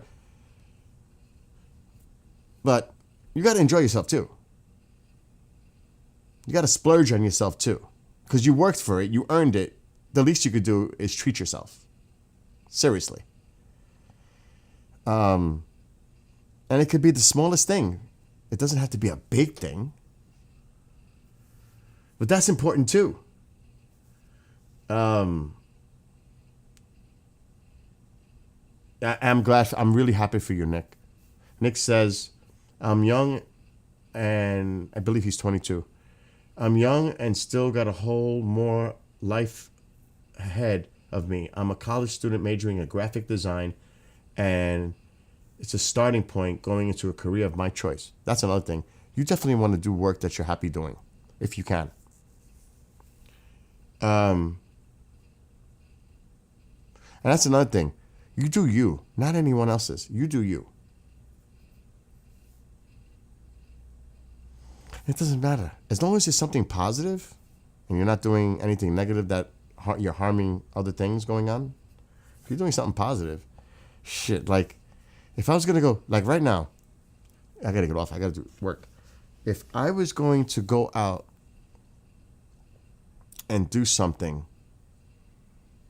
it would probably just go out to go bike riding. But if I was to treat myself, it can't be food because I'm on a diet.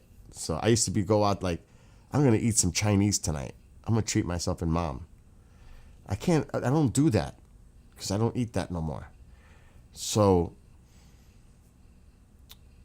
maybe I would treat myself in making some homemade dinner, which I do every day anyway. So that's not even like true. But I would have a hard time like trying to figure out what would I do right now to treat myself. I don't even know. It's something I would have to actually think about. Like maybe because I went nuts. I always go nuts, overboard.